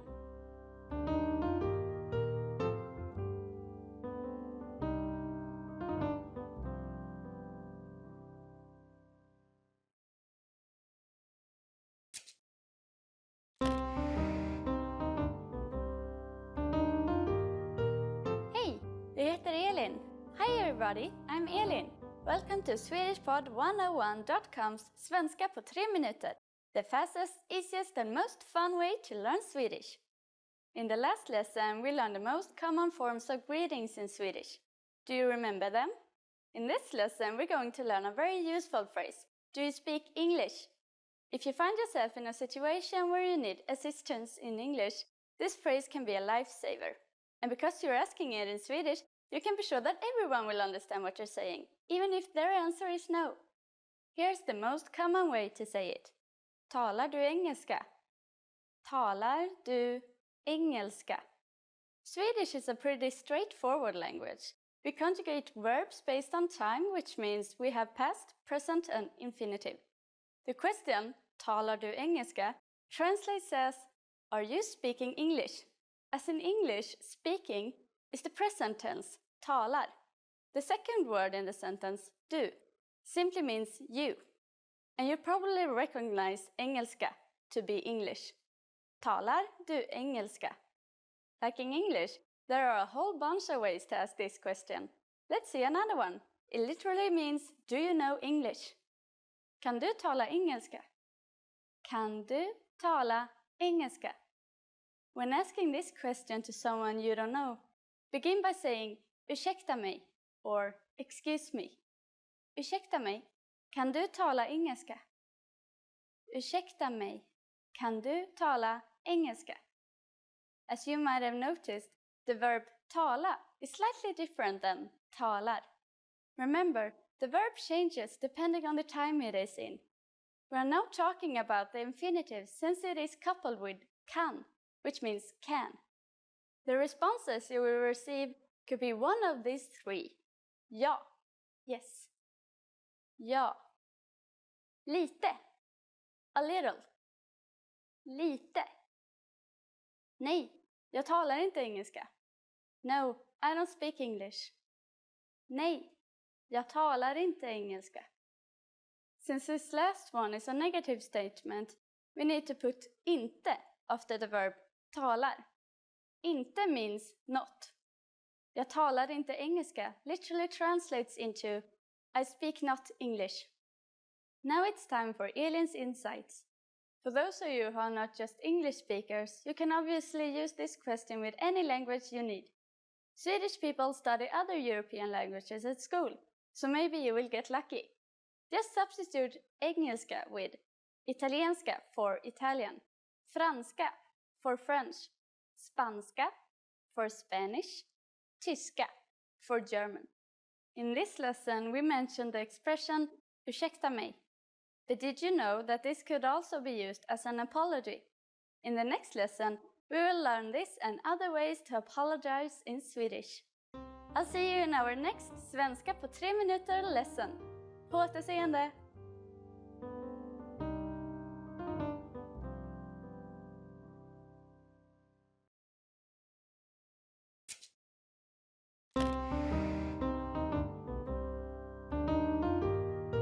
Hej, jag heter Elin. Hi everybody, I'm Elin. Welcome to SwedishPod101.com's Svenska på 3 minuter, the fastest, easiest and most fun way to learn Swedish. In the last lesson, we learned how to be grateful to people by saying tack. In this lesson, we learned some of the most common greetings used in Sweden. Är ni redo? Are you ready? Så låt oss börja. So let's start. The most commonly used informal greeting is hej. Hej. Hej means hi. We use it when we meet people. We can use this greeting with anyone. Yet, it isn't the only way to greet someone. We also have hallå. Hallå. Which means hello. And more time-specific greetings like god dag. God dag. Literally, god dag means good day. As a rule of thumb, we can use god dag only during the daytime, from morning until evening. During the evening, we say god kväll. God kväll. Kväll is Swedish for evening. So god kväll means good evening. Finally, in the morning, we say god morgon. God morgon. This means good morning. However, instead of god dag and god kväll, it's much more common to just use hej. God morgon, on the other hand, is still the most common phrase to use in the morning. When saying goodbye, we say hej då. Hej då.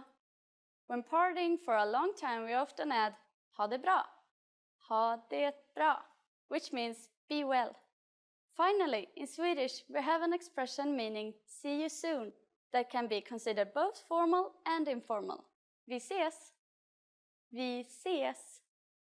Now you can greet people in many different ways in Swedish. Let's review them all again. When meeting friends or someone we don't know, hej. There also is hallå. In the morning, god morgon. During the day, god dag. And in the evening, god kväll. When leaving, we say hej då. When leaving but want to imply see you soon, vi ses. To which we sometimes add ha det bra or be well. It's easy, isn't it? Now it's time for Elin's insights. In formal situations, Swedish people commonly greet each other by shaking hands. However, if we meet someone we are very friendly with, we hug. Swedish people are generally shy and might not take the initiative to hug, but don't be afraid to do it. It's always appreciated. During the next lesson, we'll learn the meaning of the phrase talar du engelska? Do you already know it? I'll be waiting to talk about it with you in our next Svenska på 3 minuter lesson. På återseende!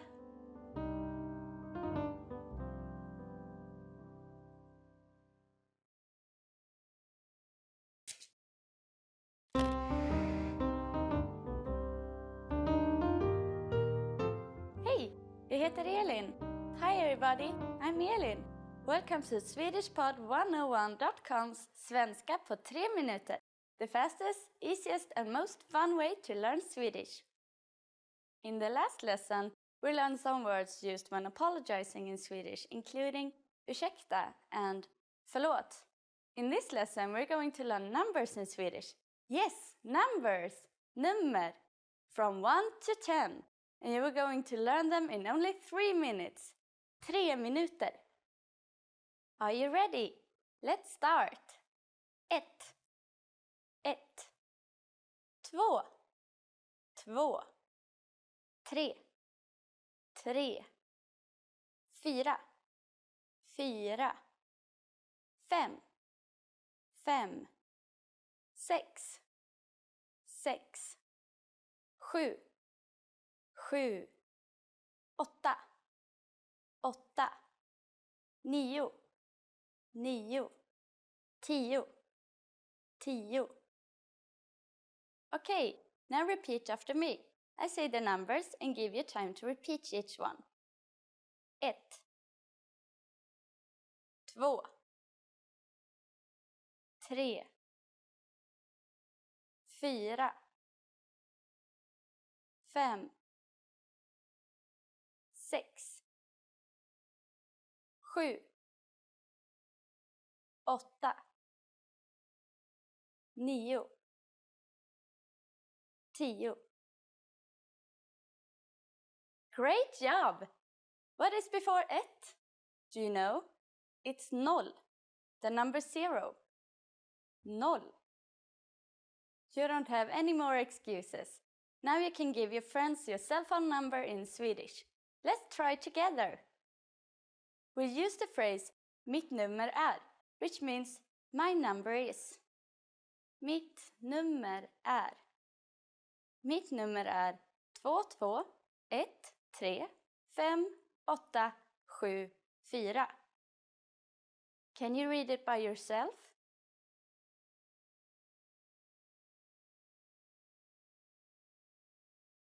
Två, två, 1, 3, 5, 8, 7, 4. Perfect! Now it's time for Elin's insights. Sometimes in Swedish lunch restaurants, you get a number after ordering your food. When your food is ready, they will call your number. Nummer 1, nummer 2, and so on. Learn your numbers well so you can be ready. Do you know the Swedish word for 100? Here's a hint. It's very similar to the English word. In the next lesson, we're going to learn the numbers from 11 to 100 in Swedish. Your task is now to practice the numbers we studied in this lesson, from 1 to 10. Vi ses nästa gång!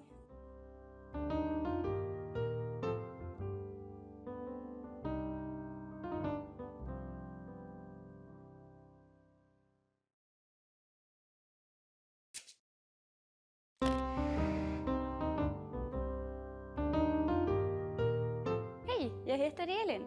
Hi everybody, I'm Elin.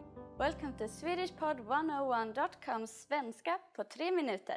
The fastest, easiest and most fun way to learn Swedish.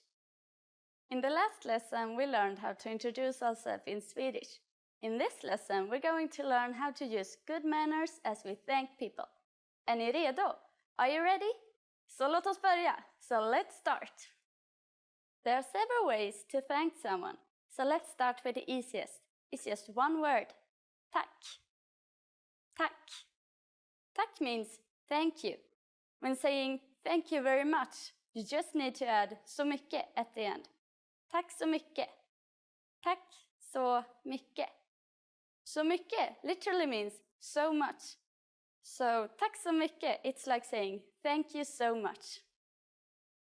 During the last lesson, we didn't mention anything about formality in speech in Swedish. However, there are some subtle differences in how you will be perceived by others. Tack is a casual way to thank someone. Tack så mycket expresses more gratitude and is thus more formal. A longer and more formal phrase which expresses a lot of gratitude will be tack så mycket, jättesnällt. Tack så mycket, jättesnällt. Jättesnällt means really kind. It is very common to put jätte in front of adjectives to amplify their meaning. But how do you respond to these thanks? It's easy. There are basically 2 different ways to do it. The first is varsågod. Varsågod. Varsågod means you are welcome. You use this expression after someone has thanked you for a favor or for something given to them. The other way to say you are welcome is the expression ingen fara. Ingen fara. Literally, this phrase means no problem or it's okay, and it's used when someone has thanked you for your help or for a favor. So, when someone says tack to you, you can simply reply with varsågod or ingen fara, depending on what they thanked you for. Now it's time for Elin's insights. If you're not sure about whether to use tack or tack så mycket, keeping it simple is always your safest bet. You don't have to worry about formal or informal situations. Tack can be used with just about anyone, anywhere, and at any time. Do you know what ses means? In our next lesson, you'll learn this and other greetings in Swedish. See you in the next svenska på 3 minuter lesson. Tack! Vi ses nästa gång!